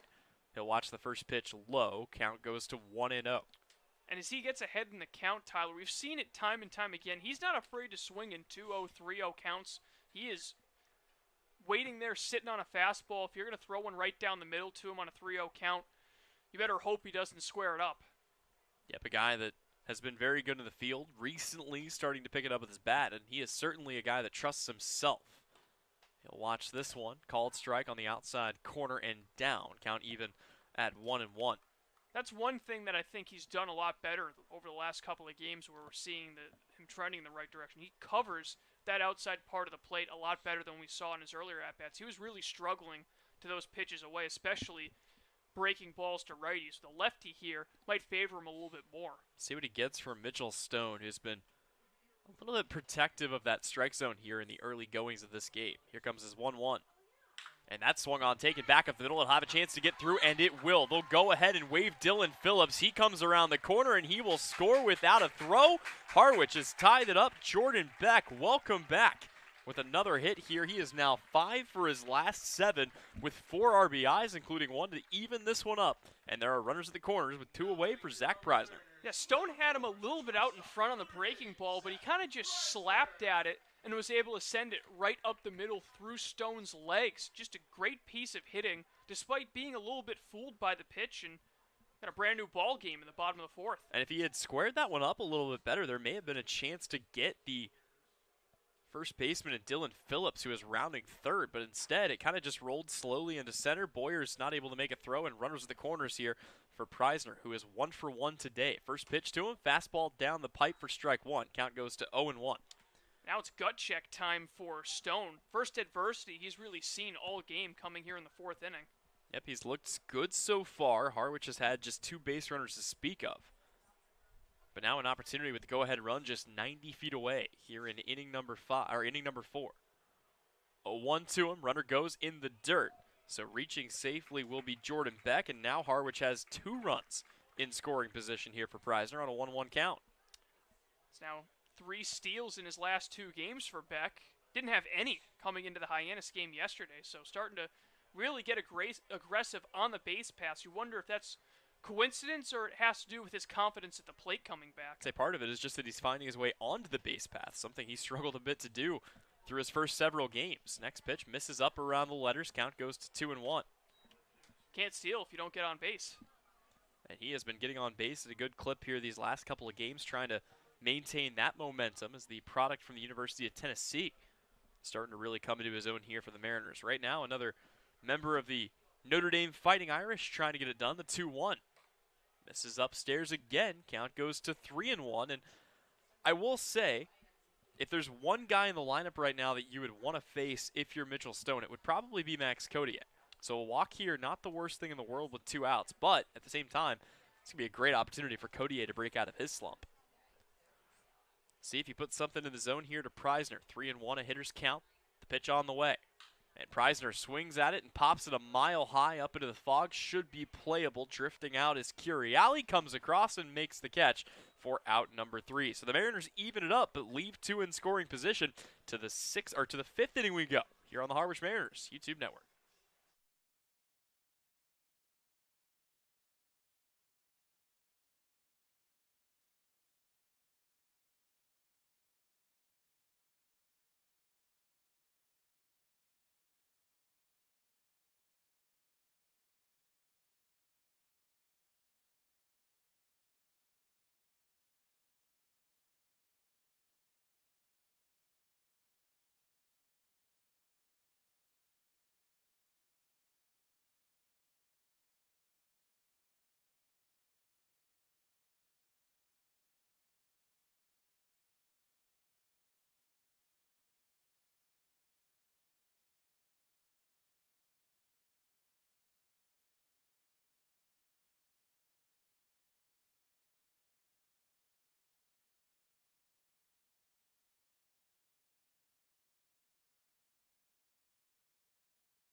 Welcome back to White House Field here on the Harwich Mariners YouTube network. Tyler Henry alongside Colin Casey. So we get set for inning number 5, and Harwich has evened this one up with the Falmouth Commodores. It'll be the top 3 in the lineup due up here. Luke Boyers, Braden Taylor, and Jace Borfin to face off against Spencer Geesting. First 2 guys in the order here facing him for the first time. Yeah, big test for Geesting, who so far has looked really strong on the mound outside of the double he surrendered, but top 3 guys, best 3 hitters in this this Falmouth lineup. First man squares to bunt. Geesting picks it up, throws it in the dirt. That'll get off the glove there of Carter Putz. Ruled a base hit here on a beautiful bunt. And Luke Boyers comes out and kind of ambushes Geesting. I don't think he was ready for that. No, and it was excellently placed in between third and the pitcher's mound. Geesting, being a lefty, it's a little bit of a tougher turn where you kind of have to turn blindly back towards the outfield to make that throw. And even if he's able to get there quickly, just too much speed coming down the line from Boyers. So for the 4th consecutive inning, Falmouth has a runner aboard here. At this time, the leadoff man on with nobody out. They've had the leadoff man aboard in each of the last 3 innings. A couple of doubles, and now a bunt single. First pitch to the new batter in Braden Taylor will miss upstairs. Count goes to 1-0. Geesting looking for a quick bounce back here, but got to feel good knowing that he's getting a little bit of run support. Mariners on the board for the first time this evening. Geesting sets, looks the runner back to first. Shaky lead being taken and delivers a strike. Boyers with a pair of steals this season. He's yet to be caught, so doesn't run often, but he picks and chooses, and it's usually pretty good when he does run. The 1-1 on the way. And that's in there for a called strike. And Levens has a solid arm. We've seen him cut a couple of guys down at second, but the guy that really kind of made everybody think twice was Aaron McKeithen through a majority of the first half of the season. Of course, McKeithen drafted and no longer with the team. Levens stepping into that everyday spot.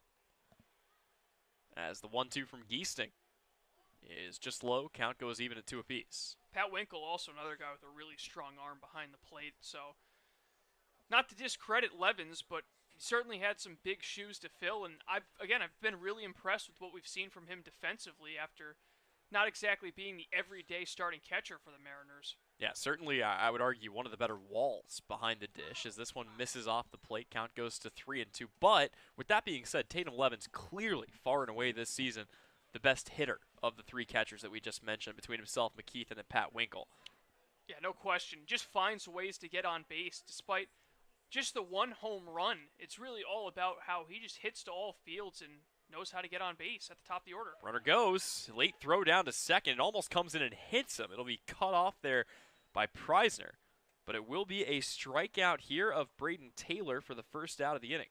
A delayed reaction from Levens. The jump was solid from Boyers, but Levens kind of paused before making that throw, and it was an inaccurate one as well. So I think maybe the swing, or not the swing, the take on that breaking ball might have thrown him off a little bit. Regardless, go-ahead run in scoring position.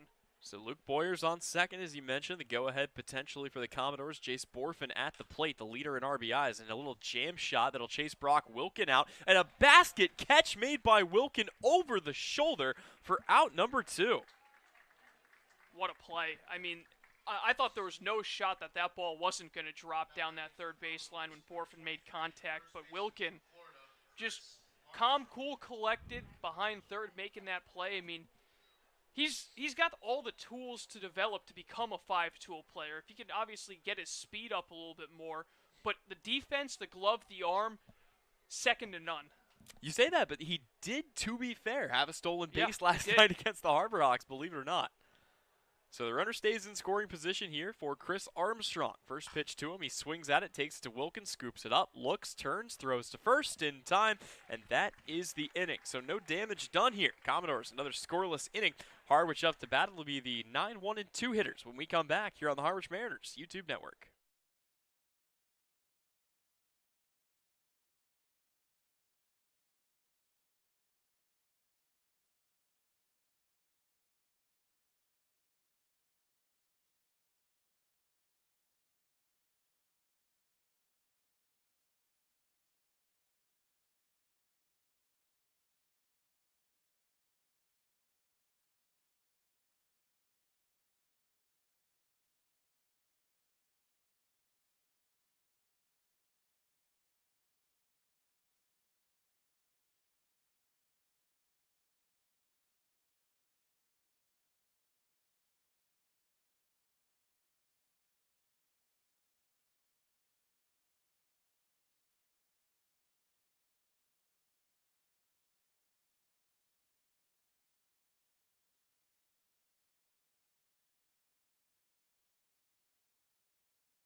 Back to baseball here on the Harwich Mariners YouTube network. Tyler Henry alongside Colin Casey as we get set for the bottom half of inning number 5. It'll be Max Codier, Tatum Levens, and Chris Newell due up here for the Mariners. And Colin, after taking a quick after tying it 1-1 here early on, Harwich now trying to find a way to get ahead, something they've done a good job of in this spot so far this season. And Mitchell Stone stays out there for Falmouth. So talk about a vote of confidence from your manager after the rough start to the season he's had. He's gone 4 innings, given up just the 1 earned run. Hey, why not go out there for a 5th and keep on rolling? First pitch to Max Codier. Comes in and gets him right on cue, Colin. As Codier will take his base. Sorry, Mitch. Yeah, I just lost a curveball in that one. Very similar to what we saw in the Press Kavanaugh as the second batter he's hit, so control. He hasn't walked anyone, but he's hit 2 batters, so that breaking ball giving him a little bit of trouble, and never good to put the leadoff man on base in a tie game. Especially when the leadoff man is hitting 133 with 2 hits on the season. But he puts him on for free, and now we'll have to face the top of the order here. There is an arm up and warming right now in that Commodore bullpen. As Tatum Levens comes to the plate, again looking to extend his streak. Quick check over to first, just trying to keep Max Codier close. Codier, another one of those guys that hasn't gotten on base a ton this year, but he does have good speed when he has gotten on. See how aggressively they want to use him here, as he does represent the go-ahead run with nobody out. The lefty sets and deals. First pitch here to Tatum Levens misses up around the letters. Count goes to 1-0. And that arm warming is Lucas Gordon, the left-hander out of Texas. So wonder how long until he's called into action, but Stone's just got to get a quick out here after putting the leadoff man on. 1-0 also misses upstairs, and it's a 2-0 count here to Tatum Levens, who is going to be swinging away freely here after getting ahead in the count. A couple of updates from around the league. The Brewster Whitecaps are now tied with the Kentuit Kettleers. That game going into the top of the 7th. Again, if Harwich gets a victory and Brewster loses, that puts the Mariners in first place as Levens lunges at a pitch down and away, hits this one into the gap in left center field. That is going to be enough to get Max Codier to third, and coming around to second with a stand-up double is Tatum Levens. He has now reached base in his last 10 games and has a hit in 9 out of those 10. Just as consistent as it gets in the Cape League. Every single game, he just finds a way to get on, and he does it again with a huge double. Put the go-ahead run at third and himself an insurance run at second. Levens continues to swing a hot bat. That's his 5th double of the year, only trailing Brock Wilkett on the Mariners. And will they stick with Mitchell Stone here? Right now it's just a conversation between himself and the catcher in Taylor Smith. But, you know, you mentioned Colin. He's had his fair share of struggles so far this season. Now you're talking about the 2, 3, and 4 hole guys due up. Nobody out, no chance at a double play. And the go-ahead run just 90 feet away. It would be a pretty bold move to stick with Stone here, at least from where we're sitting. Certainly would, but I guess they just decide that Gordon isn't ready. Remember, he just started throwing. They didn't have anyone throwing until the hit-by pitch, and now got some commotion out of the dugout. Will we actually see him be lifted? And that's the classic stall tactic. As Smith goes out, has a long conversation with him, comes about halfway back, and then Jeff Trundy comes out, and he will make the call to the bullpen. So we'll step away. When we come back, the Harwich Mariners be facing a new pitcher, but it'll be the 2, 3, and 4 hitters to do so here on the Harwich Mariners YouTube network.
Back to baseball here on the Harwich Mariners YouTube network. Tyler Henry, Colin Casey, new pitcher coming into the game at a critical juncture here for the Falmouth Commodores. It'll be Lucas Gordon, the man from the University of Texas out of L.A., all the way on the West Coast, and it's been a pretty good season for him so far.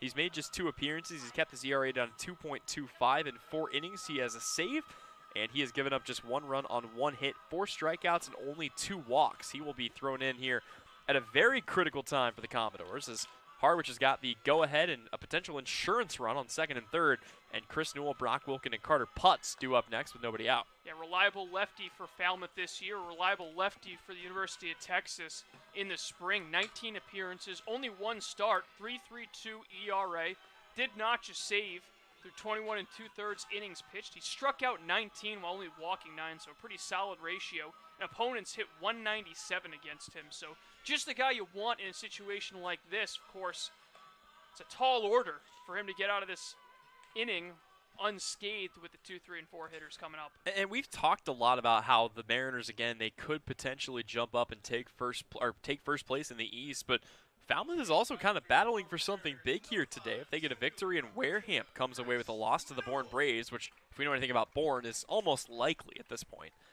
they could jump up into a spot where they could be just a little ways off of that 2nd playoff spot out in the West. So getting to that point in the season here as we're winding things down, about 2.5 weeks left in the regular season, where those playoff races are going to become a bit more tight. At the dish here, Chris Newell. First pitch to him. Fastball misses up and in. About 87 miles an hour on that offering from Lucas Gordon. Of course, the book's still open on Mitchell Stone, responsible for the runners on 2nd and 3rd. As Newell digs in, the 1-0 pitch on the way. Fastball misses up, and the count goes to 2-0. Tyler, I still can't believe at this point in the season that Bourne has 2 losses, the same number of wins that Hyannis has this year. Yeah, 15-2-3 this year for the Bourne Braves. 2-18, we mentioned a lot for the Harbor Hawks. And also interesting that both of those teams end up in the West, as it's kind of left the East as, ironically, the Wild West, if you want to call it that. But the West, I mean, you get the feeling we're going to have a team clinch a playoff spot and a team be eliminated, the first in the league, probably both going to come from the same division. Yeah, no question about it.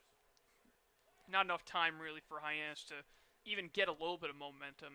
We've seen crazier things. Yeah, I don't know if we have seen crazier things, honestly.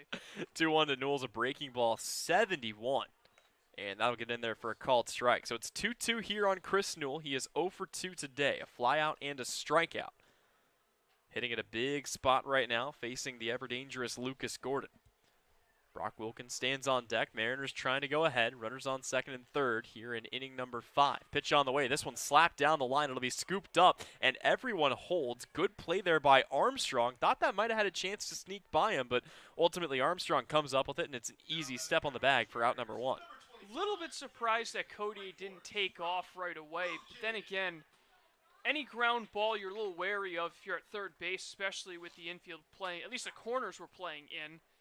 Ball was hit pretty well to the left, though, the first baseman Armstrong. Made a nice play to get it, quickly stepped on the bag, so no opportunity for him to change his mind and be able to sneak home.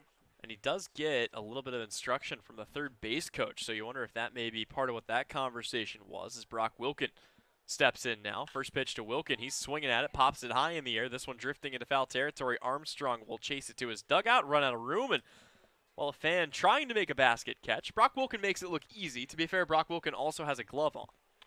Yeah, he certainly does. I'm a little surprised, Tyler, that the intentional walk might not have been incorporated, because it would have opened up the double play as well as the force at home.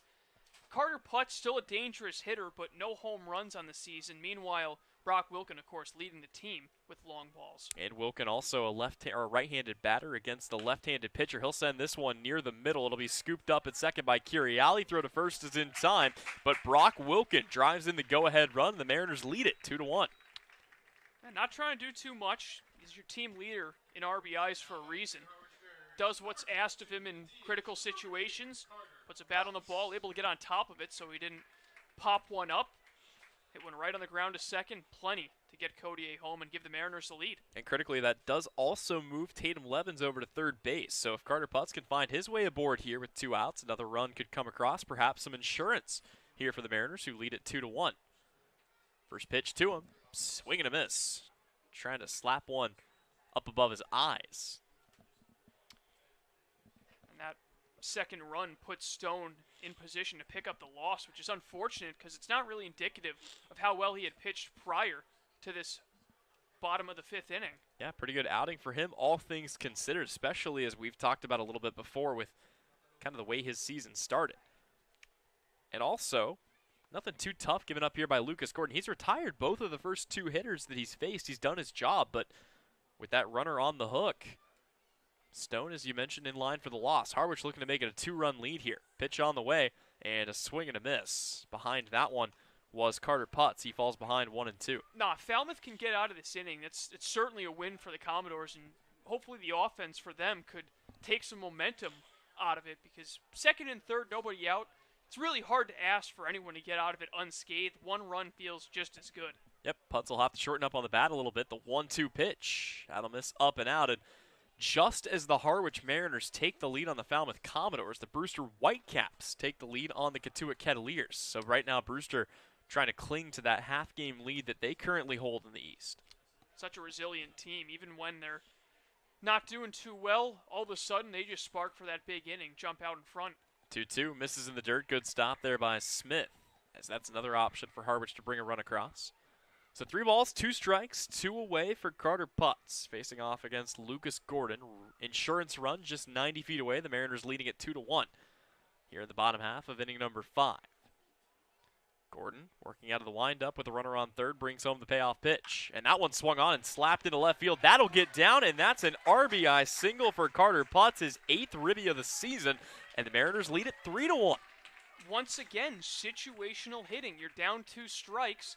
Payoff pitch comes in, and you just throw the bat at the ball and hope something happens. That's exactly it. Just able to drop one into left field. Tyler, a couple innings ago, you said that the Mariners were getting pretty unlucky hitting the ball right at Commodores.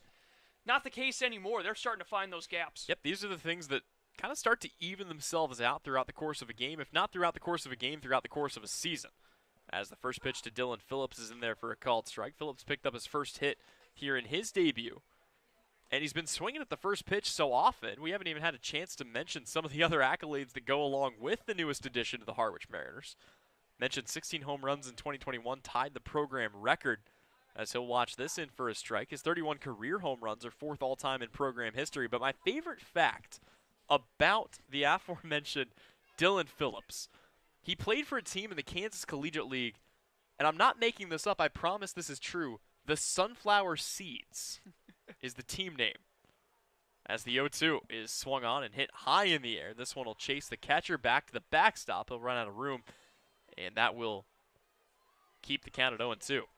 Yeah, that's one of those wacky teams you just kind of tip your cap like that's a really creative name. Another one that comes to mind are the Savannah Bananas. Yep.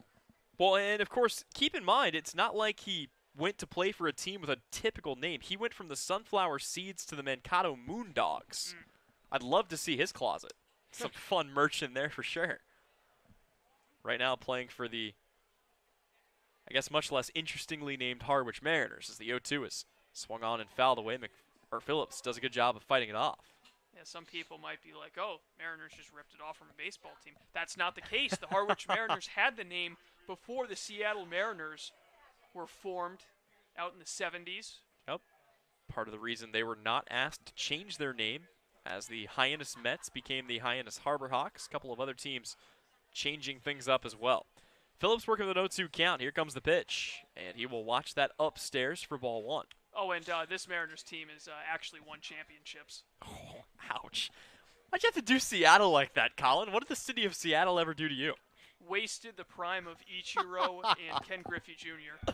That's what they did. You know what? You may have a point. 1 ball, 2 strikes. The count right now to Dylan Phillips. Pitch on the way. Big swing and a miss, and that will be the first strikeout in the CCBL career of Dylan Phillips, but not before the Harwich Mariners strike for 2. They lead it now 3-1 here on the Harwich Mariners YouTube network.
To the 6th inning we go here on the Harwich Mariners YouTube network. Tyler Henry, Colin Casey. It'll be Taylor Smith, Michael Curiali, and Doug Hodo due up next here for the Falmouth Commodores, who had a small 1-0 lead. Have since seen that evaporate, now trail by 2. And this is what Harwich has been doing all season long, Colin, and I think you and I both know at this point some arms will be up and warming in the Harwich bullpen, and they've got the guys. If they have a 2-run lead like this, you feel comfortable holding it through the rest of the game. Yeah, if you're Steve Engler, there's so many guys in that bullpen that you can trust, especially at home.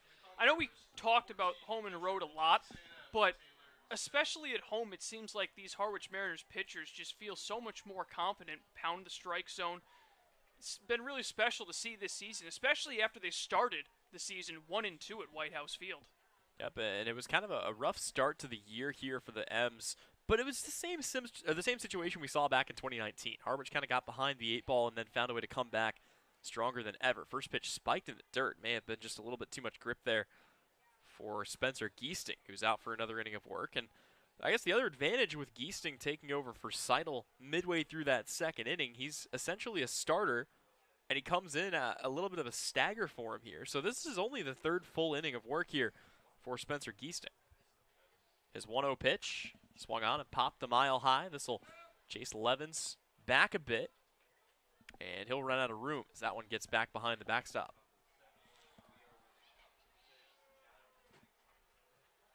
So the count goes to 1-1. Giesting will settle in again, trying to get Smith.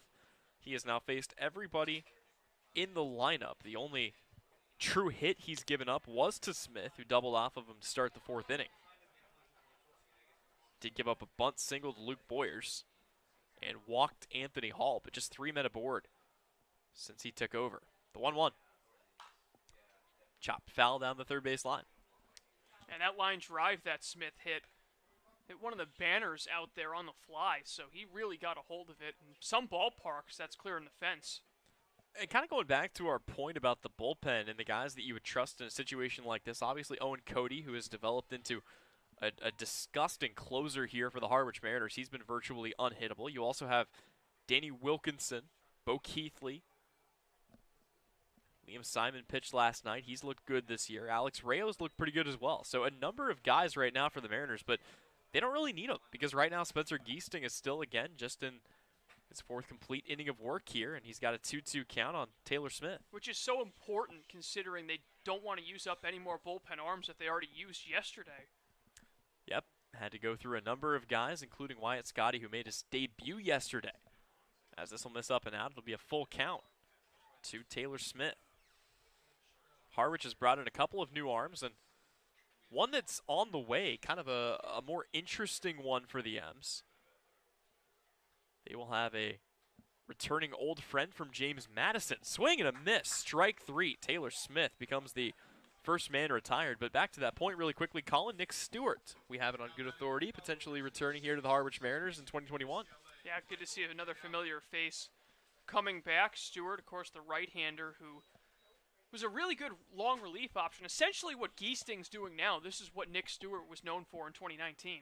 First pitch will miss down and in here to Michael Curiali. That was the 4th strikeout of the outing for Spencer Giesting.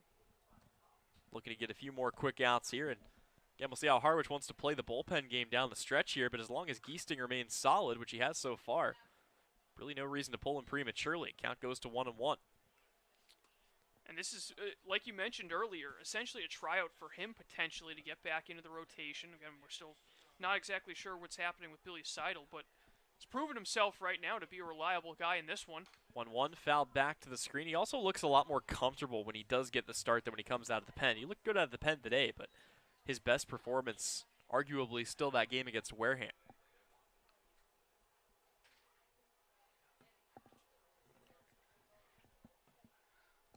So 1-2. He is ahead of Curiali, who has already been retired by Giesting on a strikeout once today. Make it twice. Spencer Giesting fans it on a break or on a fastball low. And that is the 5th strikeout of the outing for Giesting.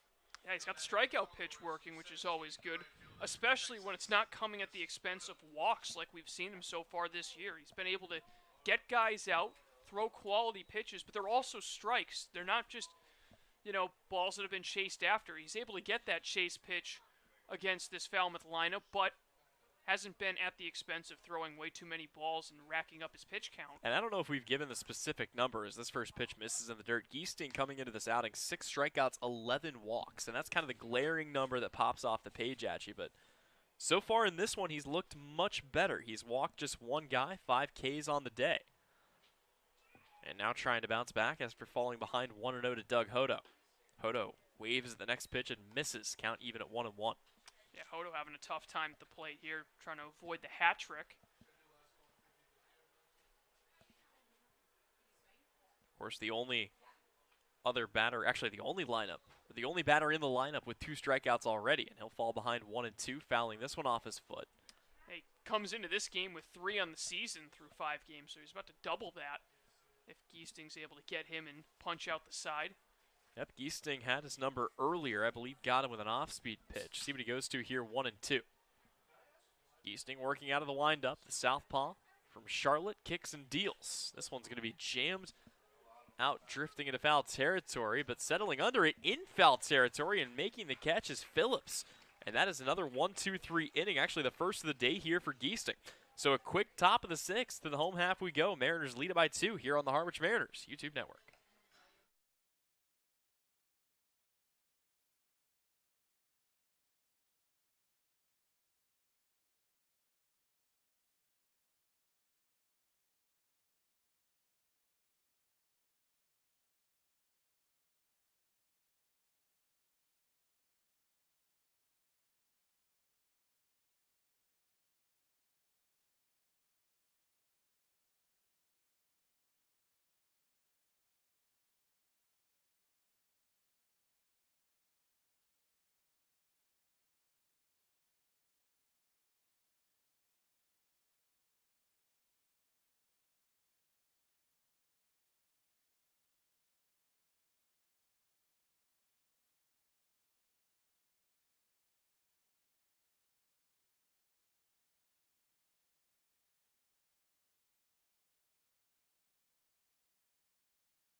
Back to baseball here on the Harwich Mariners YouTube network. Tyler Henry alongside Colin Casey.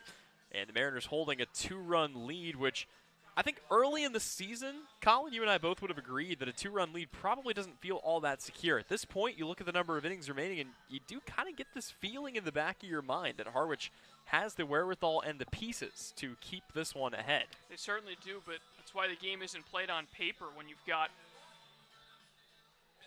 when you got 9 opposing teams all with talent, some of the best talent in college baseball. So you can't take any game for granted, no matter how reliable your bullpen is or how potent your offense has been.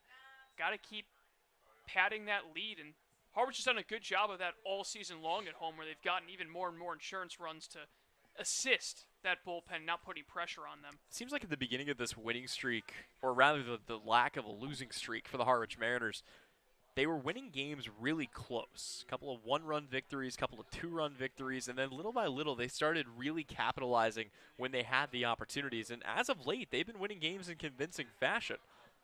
Anywhere between 3 to 6 runs on these wins. Haven't really blown anybody out in recent memory, but they've had those confident victories where you get to the 8th, 9th inning and you just feel good about the Mariners' chances of coming away with a win. Right now, a 2-0 count on Press Kavanaugh, who was hit by a pitch back in the 4th inning. He is officially 0 for 1 today. 2-0 on the way. That'll be in there for a called strike. Lucas Gordon out for another inning of work. Gordon's looked good so far. Keep in mind, this is his first full inning now that he's starting after coming in and limiting the damage left behind by Stone. 2-1 on the way. Swung on and chopped to first. Should be an easy enough play. Is scooping it up as Armstrong, and he'll step on the back for out number 1. Yeah, press a little out in front of that pitch. Good off speed. Gets him to roll over. Easy ground ball for Armstrong. So that brings up Jordan Beck. He'll be followed in the lineup by Zach Preisner with one away here. Lucas Gordon looking to keep the deficit at 2 and give his team an opportunity to try to climb back into this one. That's something Falmouth has not done a great job of so far this season. And you may be thinking, well, Falmouth, this is going to be an uphill climb on the road. They've actually done their best work on the road. This team has been abysmal at home, which is not something you see really ever in any sport. As this pitch is going to miss off the plate to Jordan Beck. They are 2-6-1 at home, 6-3-1 on the road, and both of those wins came in the last week. Yeah, their first win at home was Monday. A 1-0 defeat of the Orleans Firebirds. So this one will miss in the dirt to make it a 2-0 count on Jordan Beck. So they were 0-6-1 at home. I mean, that just doesn't happen. Yeah, really strange. But all things considered, whether it's home or road, find themselves still right in the middle of that playoff race in the West. Most definitely. The 2-0 pitch. That'll be a called strike. Count goes to 2-1. There are a lot of weird things happening in the CCBL this year. It seems like most of them are happening out in the West. Oh, yeah, for sure. Could also talk about a Wareham Gateman team that has a number of starting pitchers with those reverse splits. I mean, there's just a lot of strange things going on that half of the Cape. This one in there for a called strike. Beck doesn't love it, but he'll have to come back with a 2-2 count. And on top of that, Wareham was a team that really got decimated by both the MLB draft and Team USA. And yet, there they are, still standing strong in 4th. They've lost their last 4 games, but they're still in it out in the West. Yep, a lot of things can happen between now and the end of the year for that second spot. Beck waves the pitch here. That'll be strike 3. That is the second strikeout of the day for Lucas Gordon, and he'll now turn his attention to Zach Preisner. Yeah, Beck having a quick comment towards home plate umpire Mark Furtado after that. Still kind of stewing over that strike 2, but see if the Mariners can produce something here with 2 away. That's something they did a lot of earlier in the year. Haven't really seen it too much as of late. They've been leading off innings and not really starting the inning with 2 away, which is obviously a good thing as count now 1-0. I think there were a lot of little gripes that it would be fair to have with the Harwich Mariners after about a week or 2 in the season, but most of those things have been fixed. They have not been swinging as early in counts. They've been a lot more patient as of late. The timely hitting has picked up, and they've left considerably fewer runners on base. This one right back at Gordon. He'll flip it underhand to first, and just like that, the side is retired. A quick 1-2-3 inning for Lucas Gordon. We'll step away when we come back. We're 2/3 of the way through this one from White House Field here on the Harwich Mariners YouTube network.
Welcome back to White House Field. Tyler Henry, Colin Casey here on a Saturday evening. I want to remind you, Harwich Mariners fans, for sales and rentals of Caterpillar machinery, generators, and marine engines, visit MiltonCat.com, your area cat dealer.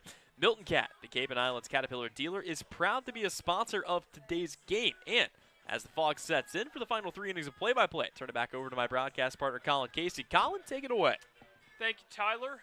Yeah, as you mentioned, fog continuing to roll in here at White House Field, but the Mariners on top 3-1, and back out for another inning of work is Spencer Geesting, who has been outstanding out of the bullpen after a Billy Seidel start was cut short due to an apparent injury. First pitch from Giesting is hammered down the right field line, foul.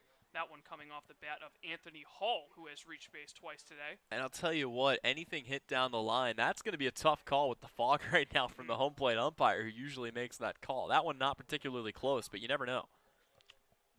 Giesting has set down each of the last 6 batters he's faced. The 0-1. Breaking ball just below the knees.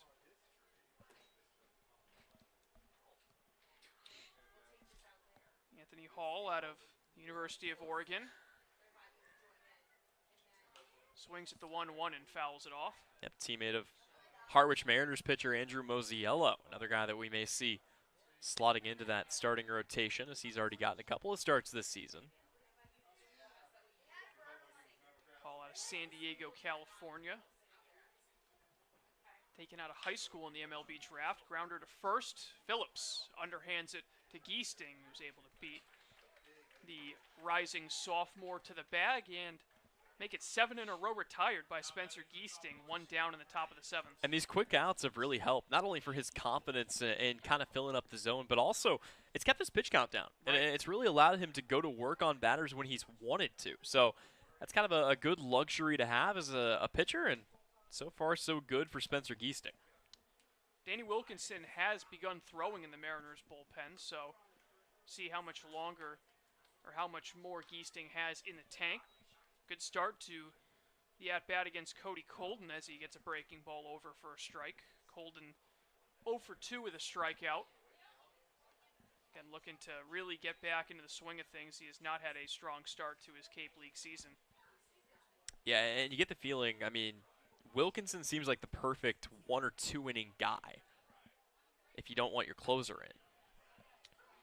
No question about it, 1 and 2. We know Owen Cody actually had to get warming yesterday in that 9th inning where Hyannis was able to get the bases loaded, but eventually Mariners able to pull that one out, get a game-ending double play, and avoid using their closer as the 1-2 misses just inside. Yeah, not something I think a lot of us anticipated after Harwich jumped out to an 8-0 lead, that they would have to try to get their closer up and involved late in that one, but ultimately didn't end up needing him, still able to come away with the victory. Just a close call out in Hyannis. The 2-2. Breaking ball chopped to the left side. Giesting fielding his position to throw a strong one in time for out number 2. 8 in a row retired by Giesting. And that had to be an absolute bullet to first base. I mean, there was no room for error. That basically worked similar to the bunt we saw Luke Boyers, who steps in now, reach on back in the 5th inning. The difference is it was chopped high enough that he was able to turn and deliver a ball right on the money for out number 2. First out 3-1, second one 1-3. First pitch to Boyers on the inside corner. Boyers 2 for 3. Grounded out to begin the ball game and has singled twice since then. Also stole second his last time on base. Giesting from the windup, the 0-1 in the dirt. Yeah, but again, Giesting can be a little bit more liberal with the strike zone, as he has not fallen behind many hitters, and he's got guys guessing right now. When you set down as many batters in a row as what Giesting has, it can be really difficult as a hitter to not just chase kind of everything that you see. You know, he's filling up the zone. 1-1 misses just low. Again, seeing a much different pitcher than the one we saw 6 days ago in Brewster. 2-1. Back to the inside corner he goes. Yep, doing a good job of varying up his location, and even in the at-bats where he does fall behind, he doesn't stay behind for long. We haven't seen many 3-1, 3-0 counts from Giesting in this game. Looking to make it 4 2/3. The pitch swung on and missed, strike 3. Tag applied by Levins, and it's another 1-2-3 inning for Spencer Giesting. We head to the 7th inning stretch. Harwich 3, Falmouth 1. You're watching Mariners baseball on the Harwich Mariners YouTube network.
Home half of the 7th from White House Field. Colin Casey and Tyler Henry bring you coverage on this foggy Saturday night. Mariners lead at 3-1, and they will look to extend their lead against a new arm. Lucas Gordon is done after 2 innings, allowing just 1 hit. Didn't let any runs of his in. Walked none, struck out 2. He turns the ball over to Levi Wells out of Texas Tech, the Red Raider, a rising sophomore. It's actually transferring to Texas State. And it was announced recently that he was going to make that transfer, but nevertheless, he's coming off of a 17 appearance 2021 season with TTU, 1-0 record, 17 2/3 innings pitched, a 7.64 ERA. Opponents hit .231 against him, and he will be tasked with facing the 9-1-2 hitters of this Harwich Mariners lineup.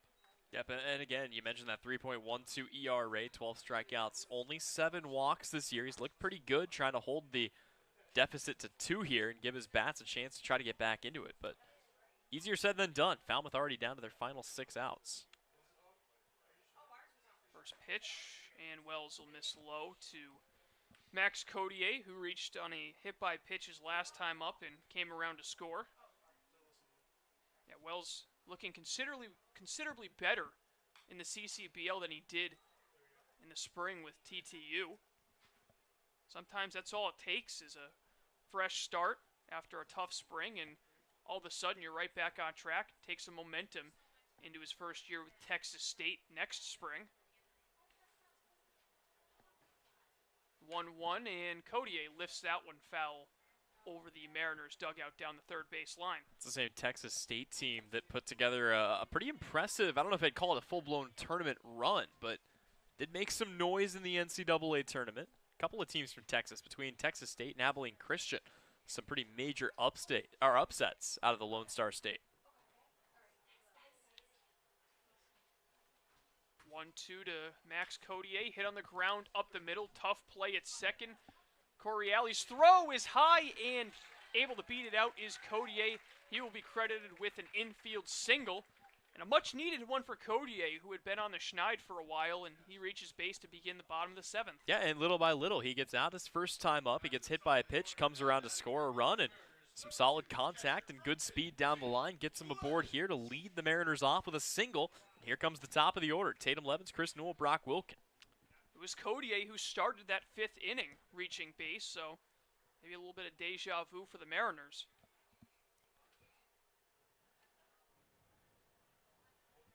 Levens ripped the double his last time up. He's swinging away, first pitch fouled off. Yep, so he falls behind 0-1, but not an issue for Levens. He's done a really good job. We talk about all of these Mariners players that have been able to work really long at bats. Levens has kind of been the epitome of that so far this season. Working that pitch count every single time he's to the plate. But here he falls behind 0-2. Hey, he's done his job so far in this one. A double, a run scored back in that 5th inning. And obviously Harwich would love some insurance here if they can get it, but a 2-run lead, and as you mentioned, Danny Wilkinson up and warming out in the bullpen. You wonder if we may see him enter the game for these final couple of innings. Stopped throwing for the time being, so you wonder if that might mean he's ready for the 8th, or they're confident in Giesting and they're going to send him out for another inning. I mean, why not? He's set down the last 8 consecutive batters. The only guy who's reached since the first man that he faced in the 4th was on a bunt single. Really effective outing so far from him. The 0-2. Backdoor breaking ball called strike 3, and Levens goes down looking.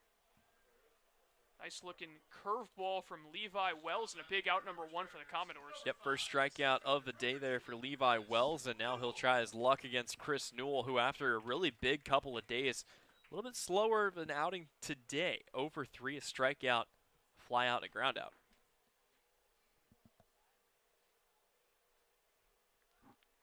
Pair of home runs on the season, both coming within the last week.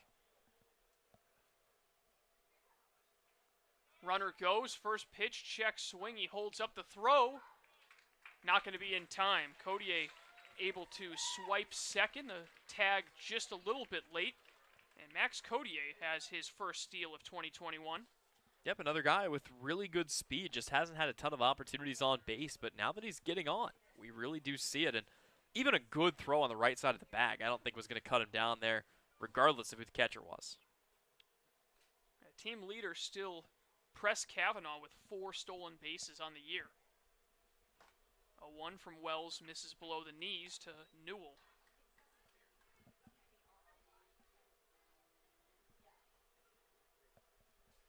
It's an RBI chance for the University of Virginia center fielder.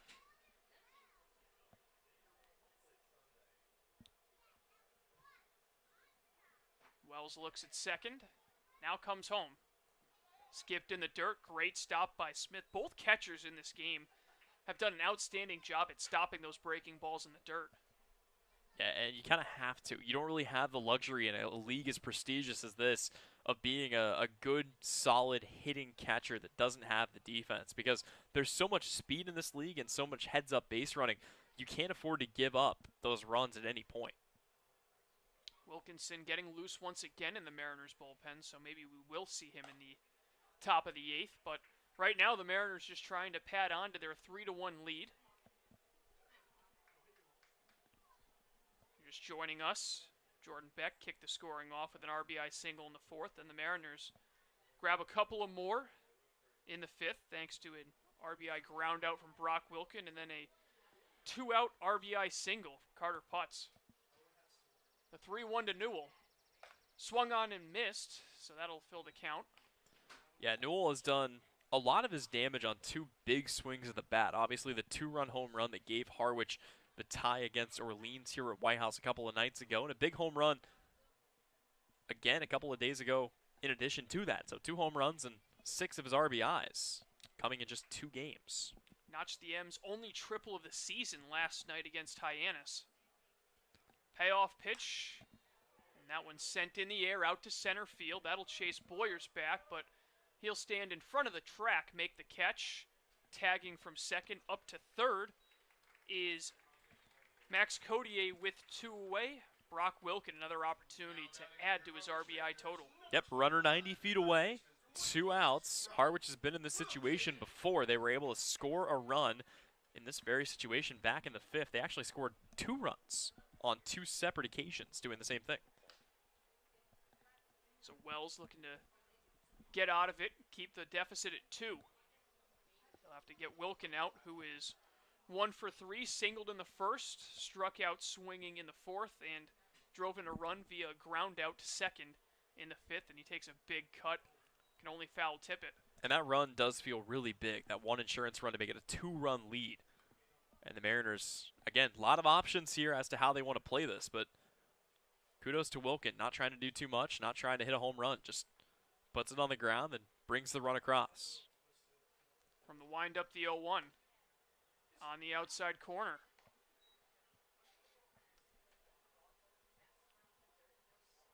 No surprise to see Wells try to keep the ball away from Wilken, who's just got so much power.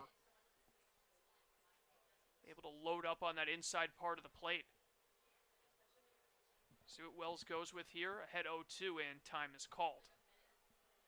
Yep, and he's well ahead here of Wilken. This is where Wilken has kind of gotten himself in trouble. He digs himself a hole quite a bit, but we've seen a lot of times where guys try to power a fastball by him, and that is not advisable against Brock Wilken. The 0-2. Breaking ball. Called strike 3. That one looked like it was a good 3 inches off the plate, but Wilken goes down looking. He's got his arm out, can't believe it. And the inning is over. So the Mariners once again leave one in scoring position, but they lead it 3-1 after 7 innings. Head to the 8th. You're watching Mariners baseball on the Harwich Mariners YouTube network.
Top of the 8th inning from Harwich. The Mariners look to continue their strong play at home and look to make it 8 straight games without losing here at White House Field. 6 more outs to get. In comes Danny Wilkinson, the left-hander out of Villanova. He replaces Spencer Geesting, who went 4 2/3 innings, giving up just 2 hits, no runs, walked 1, struck out 6, and what's no question, Tyler, his best outing as a Harwich Mariner. Yeah, undoubtedly. And I think, again, we talked about it. Even if you do have Billy Seidel back for the foreseeable future, there's still realistically a rotation spot open. And they may have just found the guy that they want to fill it. A really good outing from Geesting following a really good start. I mean, this is a good set here for Geesting. So Wilkinson comes in looking to close the door here. Mariners with an opportunity to get 6 more outs and come away with yet another big victory. Wilkinson last pitched just 4 days ago in the 6-3 win against Catuit. He went 2 2/3, giving up just 1 run on 1 hit, struck out 5. Good start here. First pitch he throws to Braden Taylor, swung on and missed. And you wonder if we might see Falmouth try to kind of go with the wholesale substitutions and empty out the bench here. We may see some pinch hitters. This is typically the part of the game where we do see that employed more by these other teams as opposed to Harwich. One misses outside, especially with the amount of lefties due up here. Of course, you got Taylor at the plate, Jace Borfin on deck, also a lefty, although and being one of the bigger power bats in the CCBL. Don't think we'll see a substitution there as Wilkinson ahead 1-2. Yeah, Wilkinson doesn't really mess around with guys in the batter's box. The big number for him, 14 strikeouts, only 1 walk so far this season. Wilkinson shaking off Levens, now comes home. Breaking ball, smart job there from Taylor, letting that one drop. Taylor driving in the lone Commodore's run of the night. RBI double off Billy Seidel back in the 3rd. The last batter he faced before leaving the game due to an injury. 2-2, strike 3 called. Fastball on the outside part of the plate. Taylor can't pull the trigger. Wilkinson starts off his outing with a strikeout to begin the 8th. And that almost looked like a challenge fastball, but there was no challenge accepted on the other side of that. I mean, that was right down the pipe. Really a good pitch to try to turn on, and Brendan Taylor just left it there. Had to be looking for an off-speed, perhaps. Time is called in a quick mound visit as Tatum Levens out to talk with his pitcher. Making sure everything is all set ahead of this big at-bat with Jace Borfin at the plate, who's 0 for 3 but has put the ball in play all 3 of his trips. Number 3 overall player out of Oklahoma, out of the state of Oklahoma that is, and number 38 nationally ranked out of perfect games. So a really highly touted prospect coming out of high school.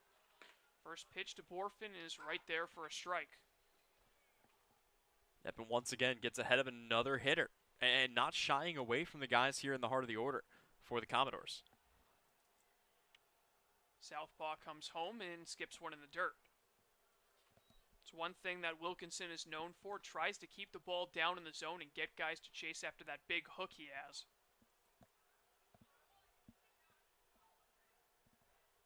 Wonder if he might be tasked with a 6-out save tonight.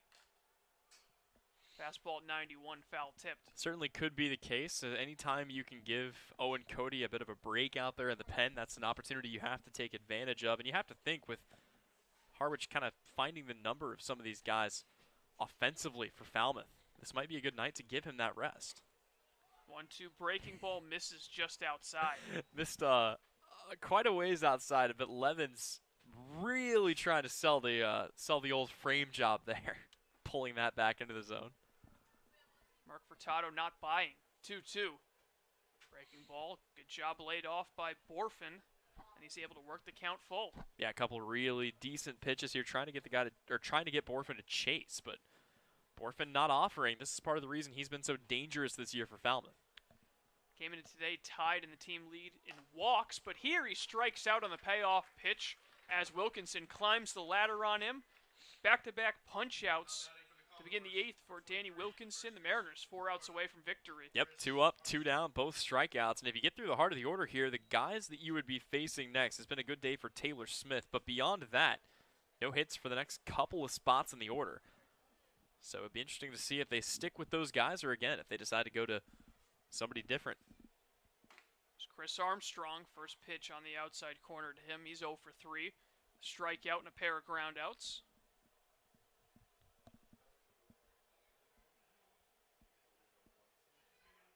The 0-1.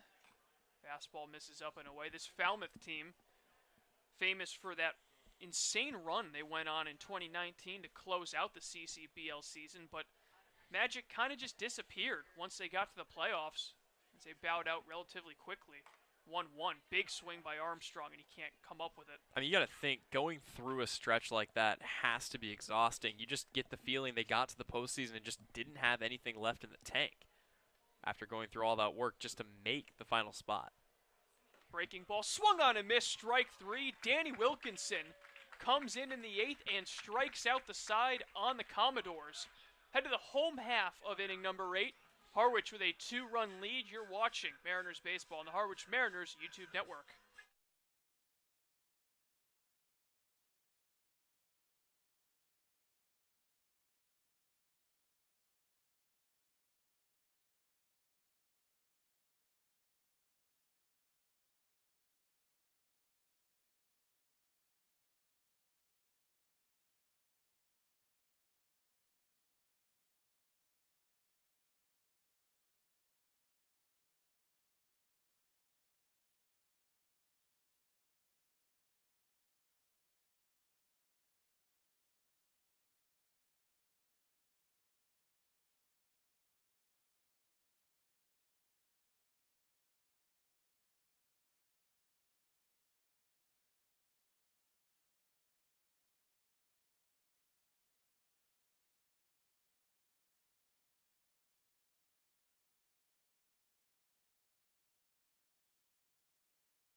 Bottom of the 8th from White House Field, Harwich Mariners with a 3-1 lead over the Falmouth Commodores as they look to improve to 2-0 against Falmouth this season. The second 3 games between these two teams. The only game that will take place here at White House Field. And Tyler, something about the West this year. Harwich has just been so successful against them. 1 loss coming against Bourne. Other than that, 6 wins, 2 ties. Really impressive record against Western teams this year for Harwich. Yeah, I mean, I think our big question was, will they be able to do the same thing against the East? But I think these games against these Western opponents really kind of started the Mariners off down the right path. And since then, they have been on a tear. You mentioned it, they're 3 outs away from potentially extending this stretch to 7-2-3. And again, one of those losses coming to a team that's lost just twice through their first 20 games of the season. The other tie, one of the 2 ties coming against that Bourne team as well, in a game where Harwich led for a long delay, followed by a game-tying home run. So they've been competitive with that Bourne team, even if they haven't beaten them. Levi Wells back out for a second inning of work. He's greeted by Carter Putz, who watches a first-pitch fastball in the dirt. Yep, and right now, as great as it would be for Harwich to try to extend this lead, the way Wilkinson's pitching right now, I'm sure he'd be more than content to pop back out on the mound and try to get these outs as quickly as he can. Putz ahead 2-0, drove in a run via a single his last time up. Could prove to be a big insurance run, depending on what happens in the 9th.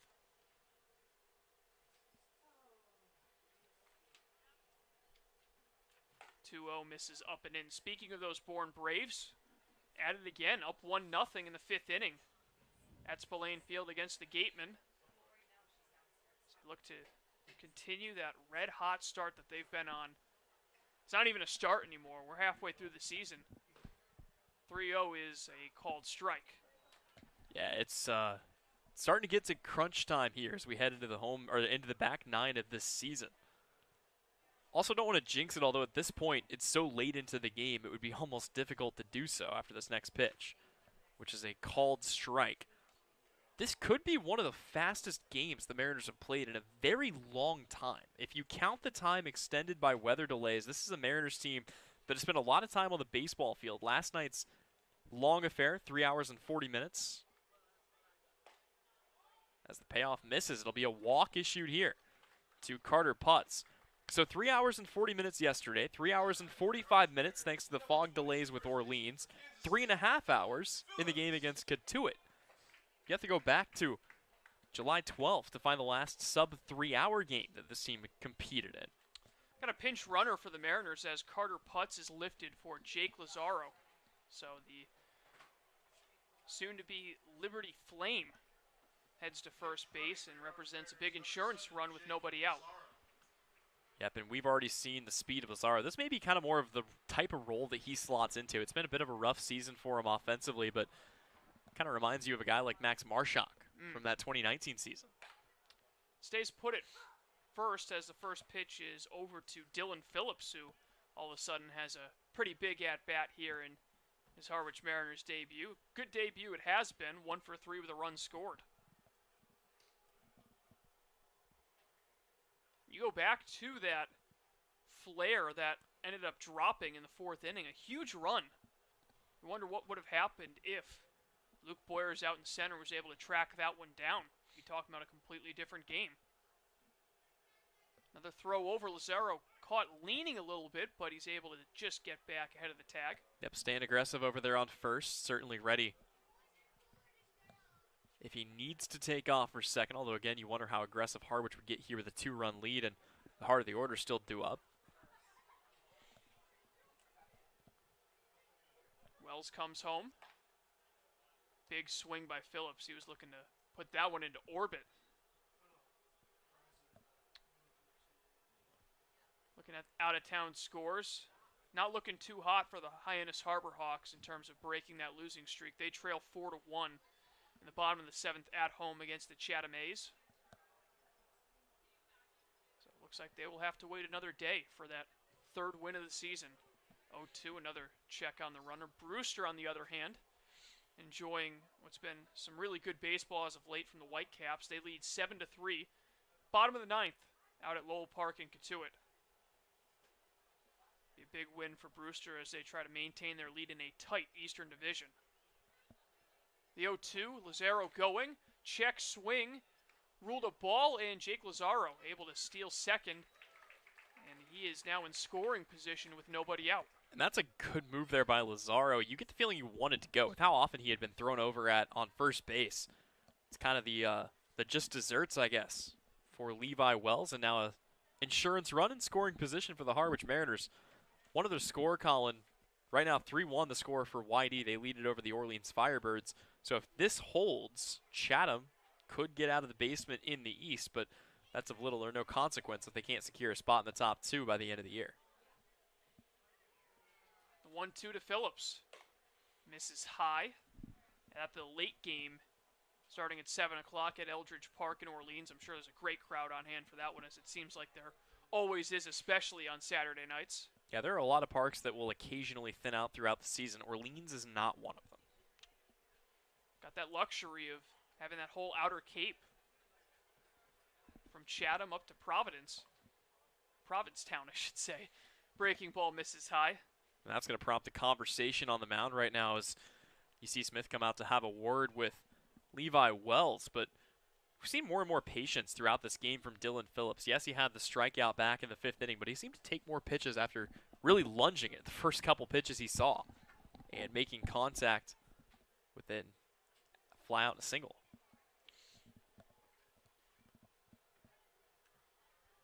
Wells back into the stretch. No action in the Commodore's bullpen, so it is his game for the foreseeable future. Lazaro takes his lead off second. Payoff pitch. Swing and a miss. Phillips can't lay off the high fastball. He swings through it. And Out number 1 recorded by Wells here in the bottom of the 8th. Yep, another guy who's just a little bit too eager that time at the plate, and that'll bring up Press Kavanaugh here. That is strikeout number 3 on the day for Wells, who's looked pretty good, but it could be of little to no consequence as his team still trails it. Just 3 outs to go. Press Kavanaugh digs in. RBI chance, which he has certainly succeeded in all season long. Comes in with 8 runs batted in. And a tie for 3rd on the active roster behind Wilkin and Chris Newell. First pitch to Press is fouled straight back. Kavanaugh reached base via hit by pitch in the 4th, but was stranded at 3rd to end that inning.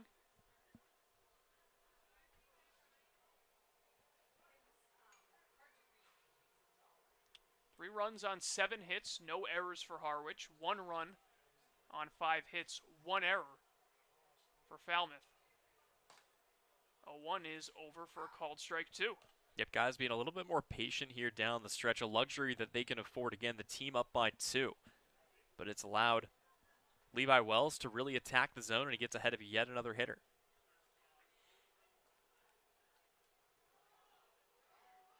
See what Wells goes to here, ahead 0-2. Couple of glances at second, runner goes, hit on the ground to the right side and into right field for a hit. Lazaro, who was on contact running, scores from second, and the Mariners get a huge insurance run. It's 4-1. I don't even know about on contact. I think that was a hit and run. It looked like he had taken off before that pitch was even delivered. So a bit of a delay there, but nonetheless, Harwich will take it. They pick up an insurance run, and it's now a 4-1 lead, and the inning not over yet. So Kavanaugh now tied for 2nd on the team in RBIs with his 9th of the season. Jordan Beck digs back in.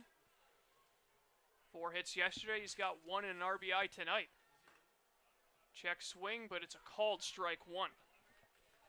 Yeah, that zone seems to be a little bit expanded here towards the end of the game.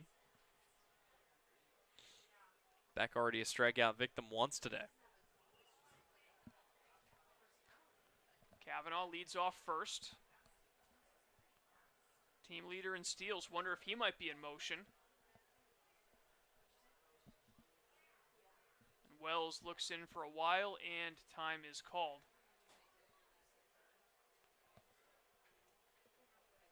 Winning this one would go to Spencer Giesting.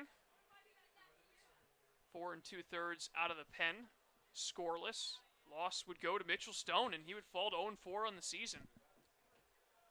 There goes Kavanaugh, swing, foul tip, held on to the throw, is in time. Taylor Smith comes up gunning from behind the plate, and Press Kavanaugh is caught stealing for the first time this season, 2 away. Yeah, Kavanaugh got an okay jump, and that's a really good pitch to throw down to second on, and an even better throw delivered by Smith. So as you mentioned, the Mariners now down to what could be the last out that they need to record here before Danny Wilkinson goes back out and tries to do what he does best. 0-2 to Beck is going to miss low. Everyone on the Commodores defense thought that was strike 3, but not the case.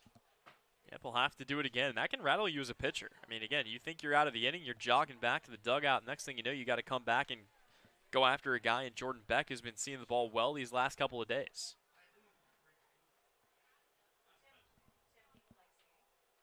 Wells working from the windup, the 1-2. Beck able to fight and foul it off. Yep, hanging on here for dear life, doing everything he can to keep this at bat alive.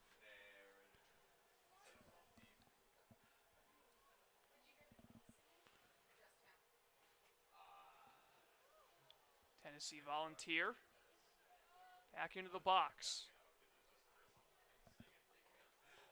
Pitch from Wells. Breaking ball waved at and missed, strike 3, and Beck is down on strikes for the 2nd consecutive at-bat. But not before. Press Kavanaugh with a key RBI single to extend the Mariners' lead to 4-1. We head to the 9th. Harwich looking to hammer down the W. You're watching Mariners Baseball on the Harwich Mariners YouTube network.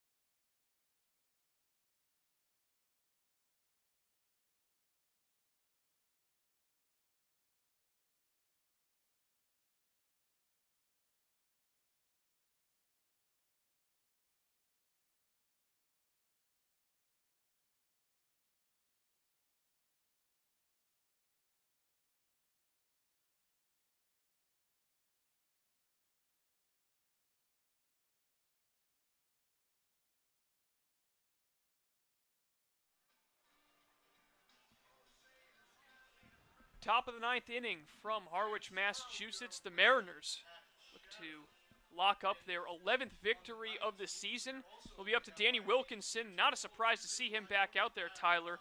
He has been outstanding coming out of the pen last inning, striking out the side. That is now 12 straight retired by Mariners pitching, dating back to the 5th inning.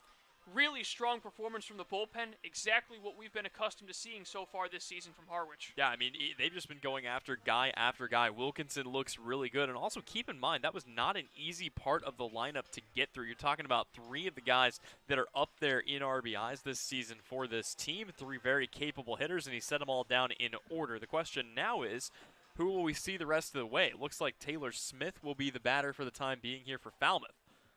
But will some of these other guys, like Michael Curiali, who's over 3, standing in the on-deck circle, will they keep their spot in the order, or will we see somebody else? Right now, it looks like business as usual for the Commodores. So here is Smith. Hammered a double to left in the 4th. Was also hit by a pitch in the 2nd. His last time up, he was finally retired for the first time via a strikeout swinging. First pitch, and the Texas A&M Aggie swings through at strike 1.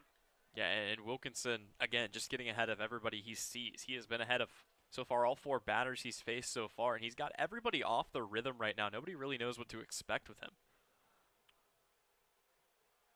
0-1 from Wilkinson. Fastball pounded in there for strike 2. Looks like as an insurance policy, Owen Cody has started to get loose in the Mariners bullpen, but right now, Danny Wilkinson is very dialed in.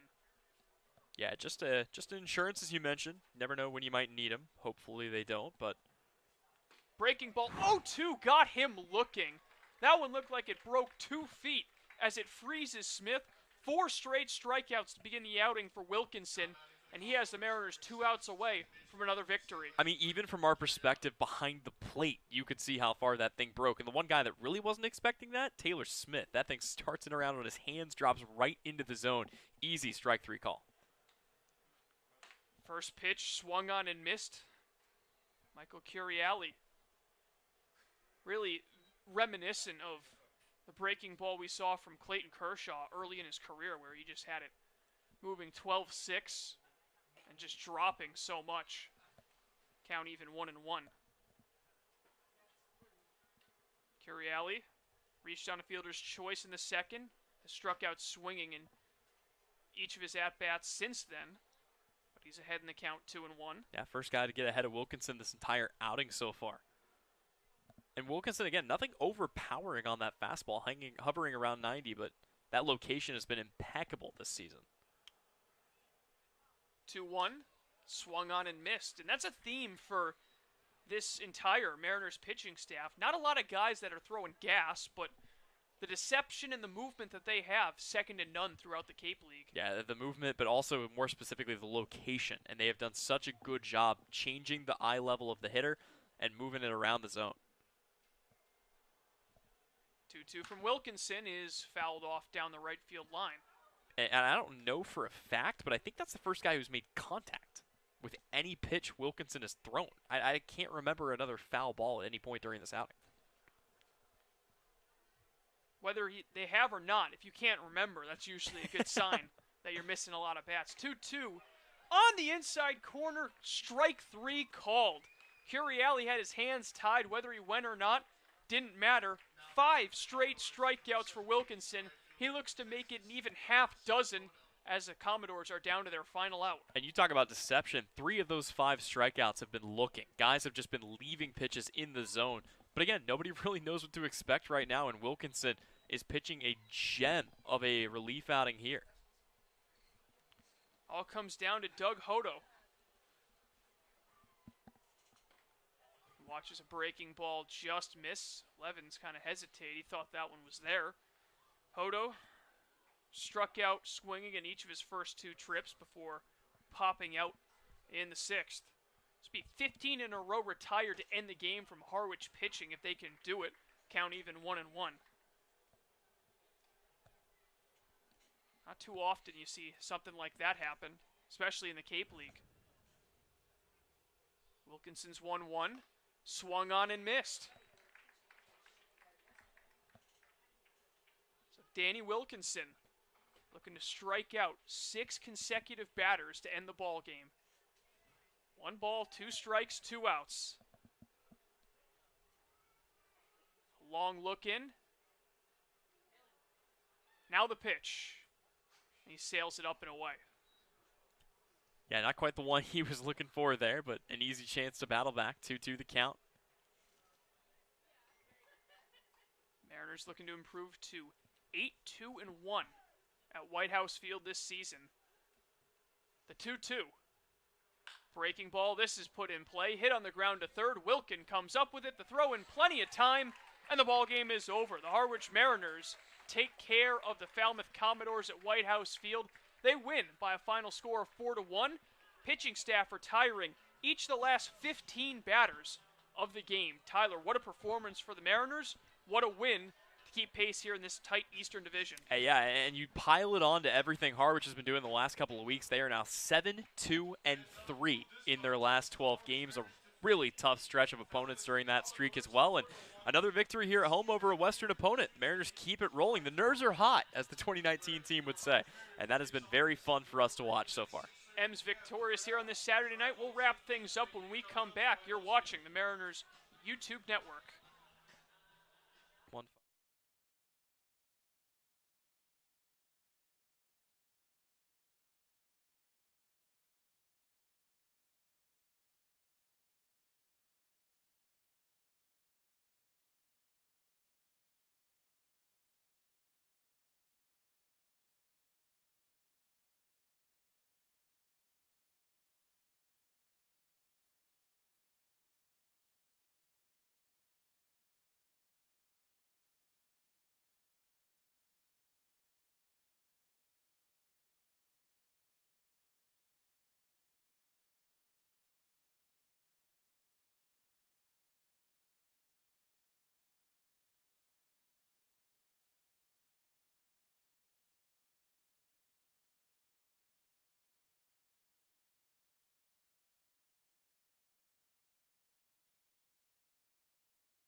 Welcome back one last time to White House Field, where the Harwich Mariners knock off the Falmouth Commodores 4-1 the final.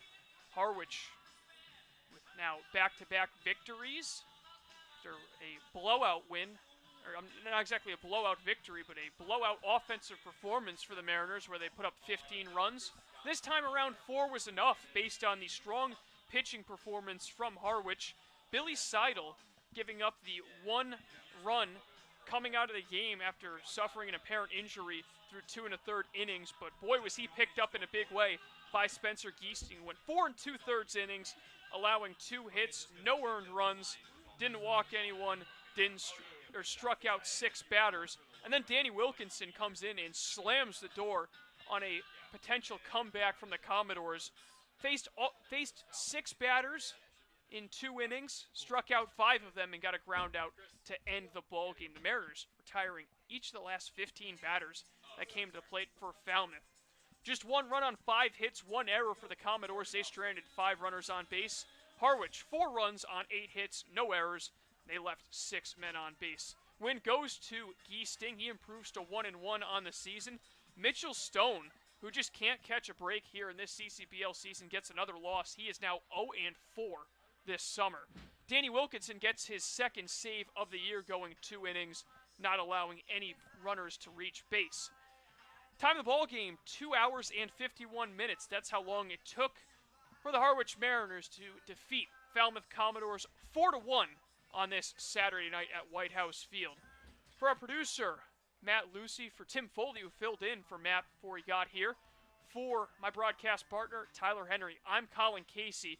Thank you for tuning in. The Harwich Mariners will be back in action tomorrow night on the road as they visit Chatham Anglers at Veterans Field. First pitch scheduled for 7 o'clock, weather permitting. This has been another edition of Mariners Baseball here on the Harwich Mariners YouTube network.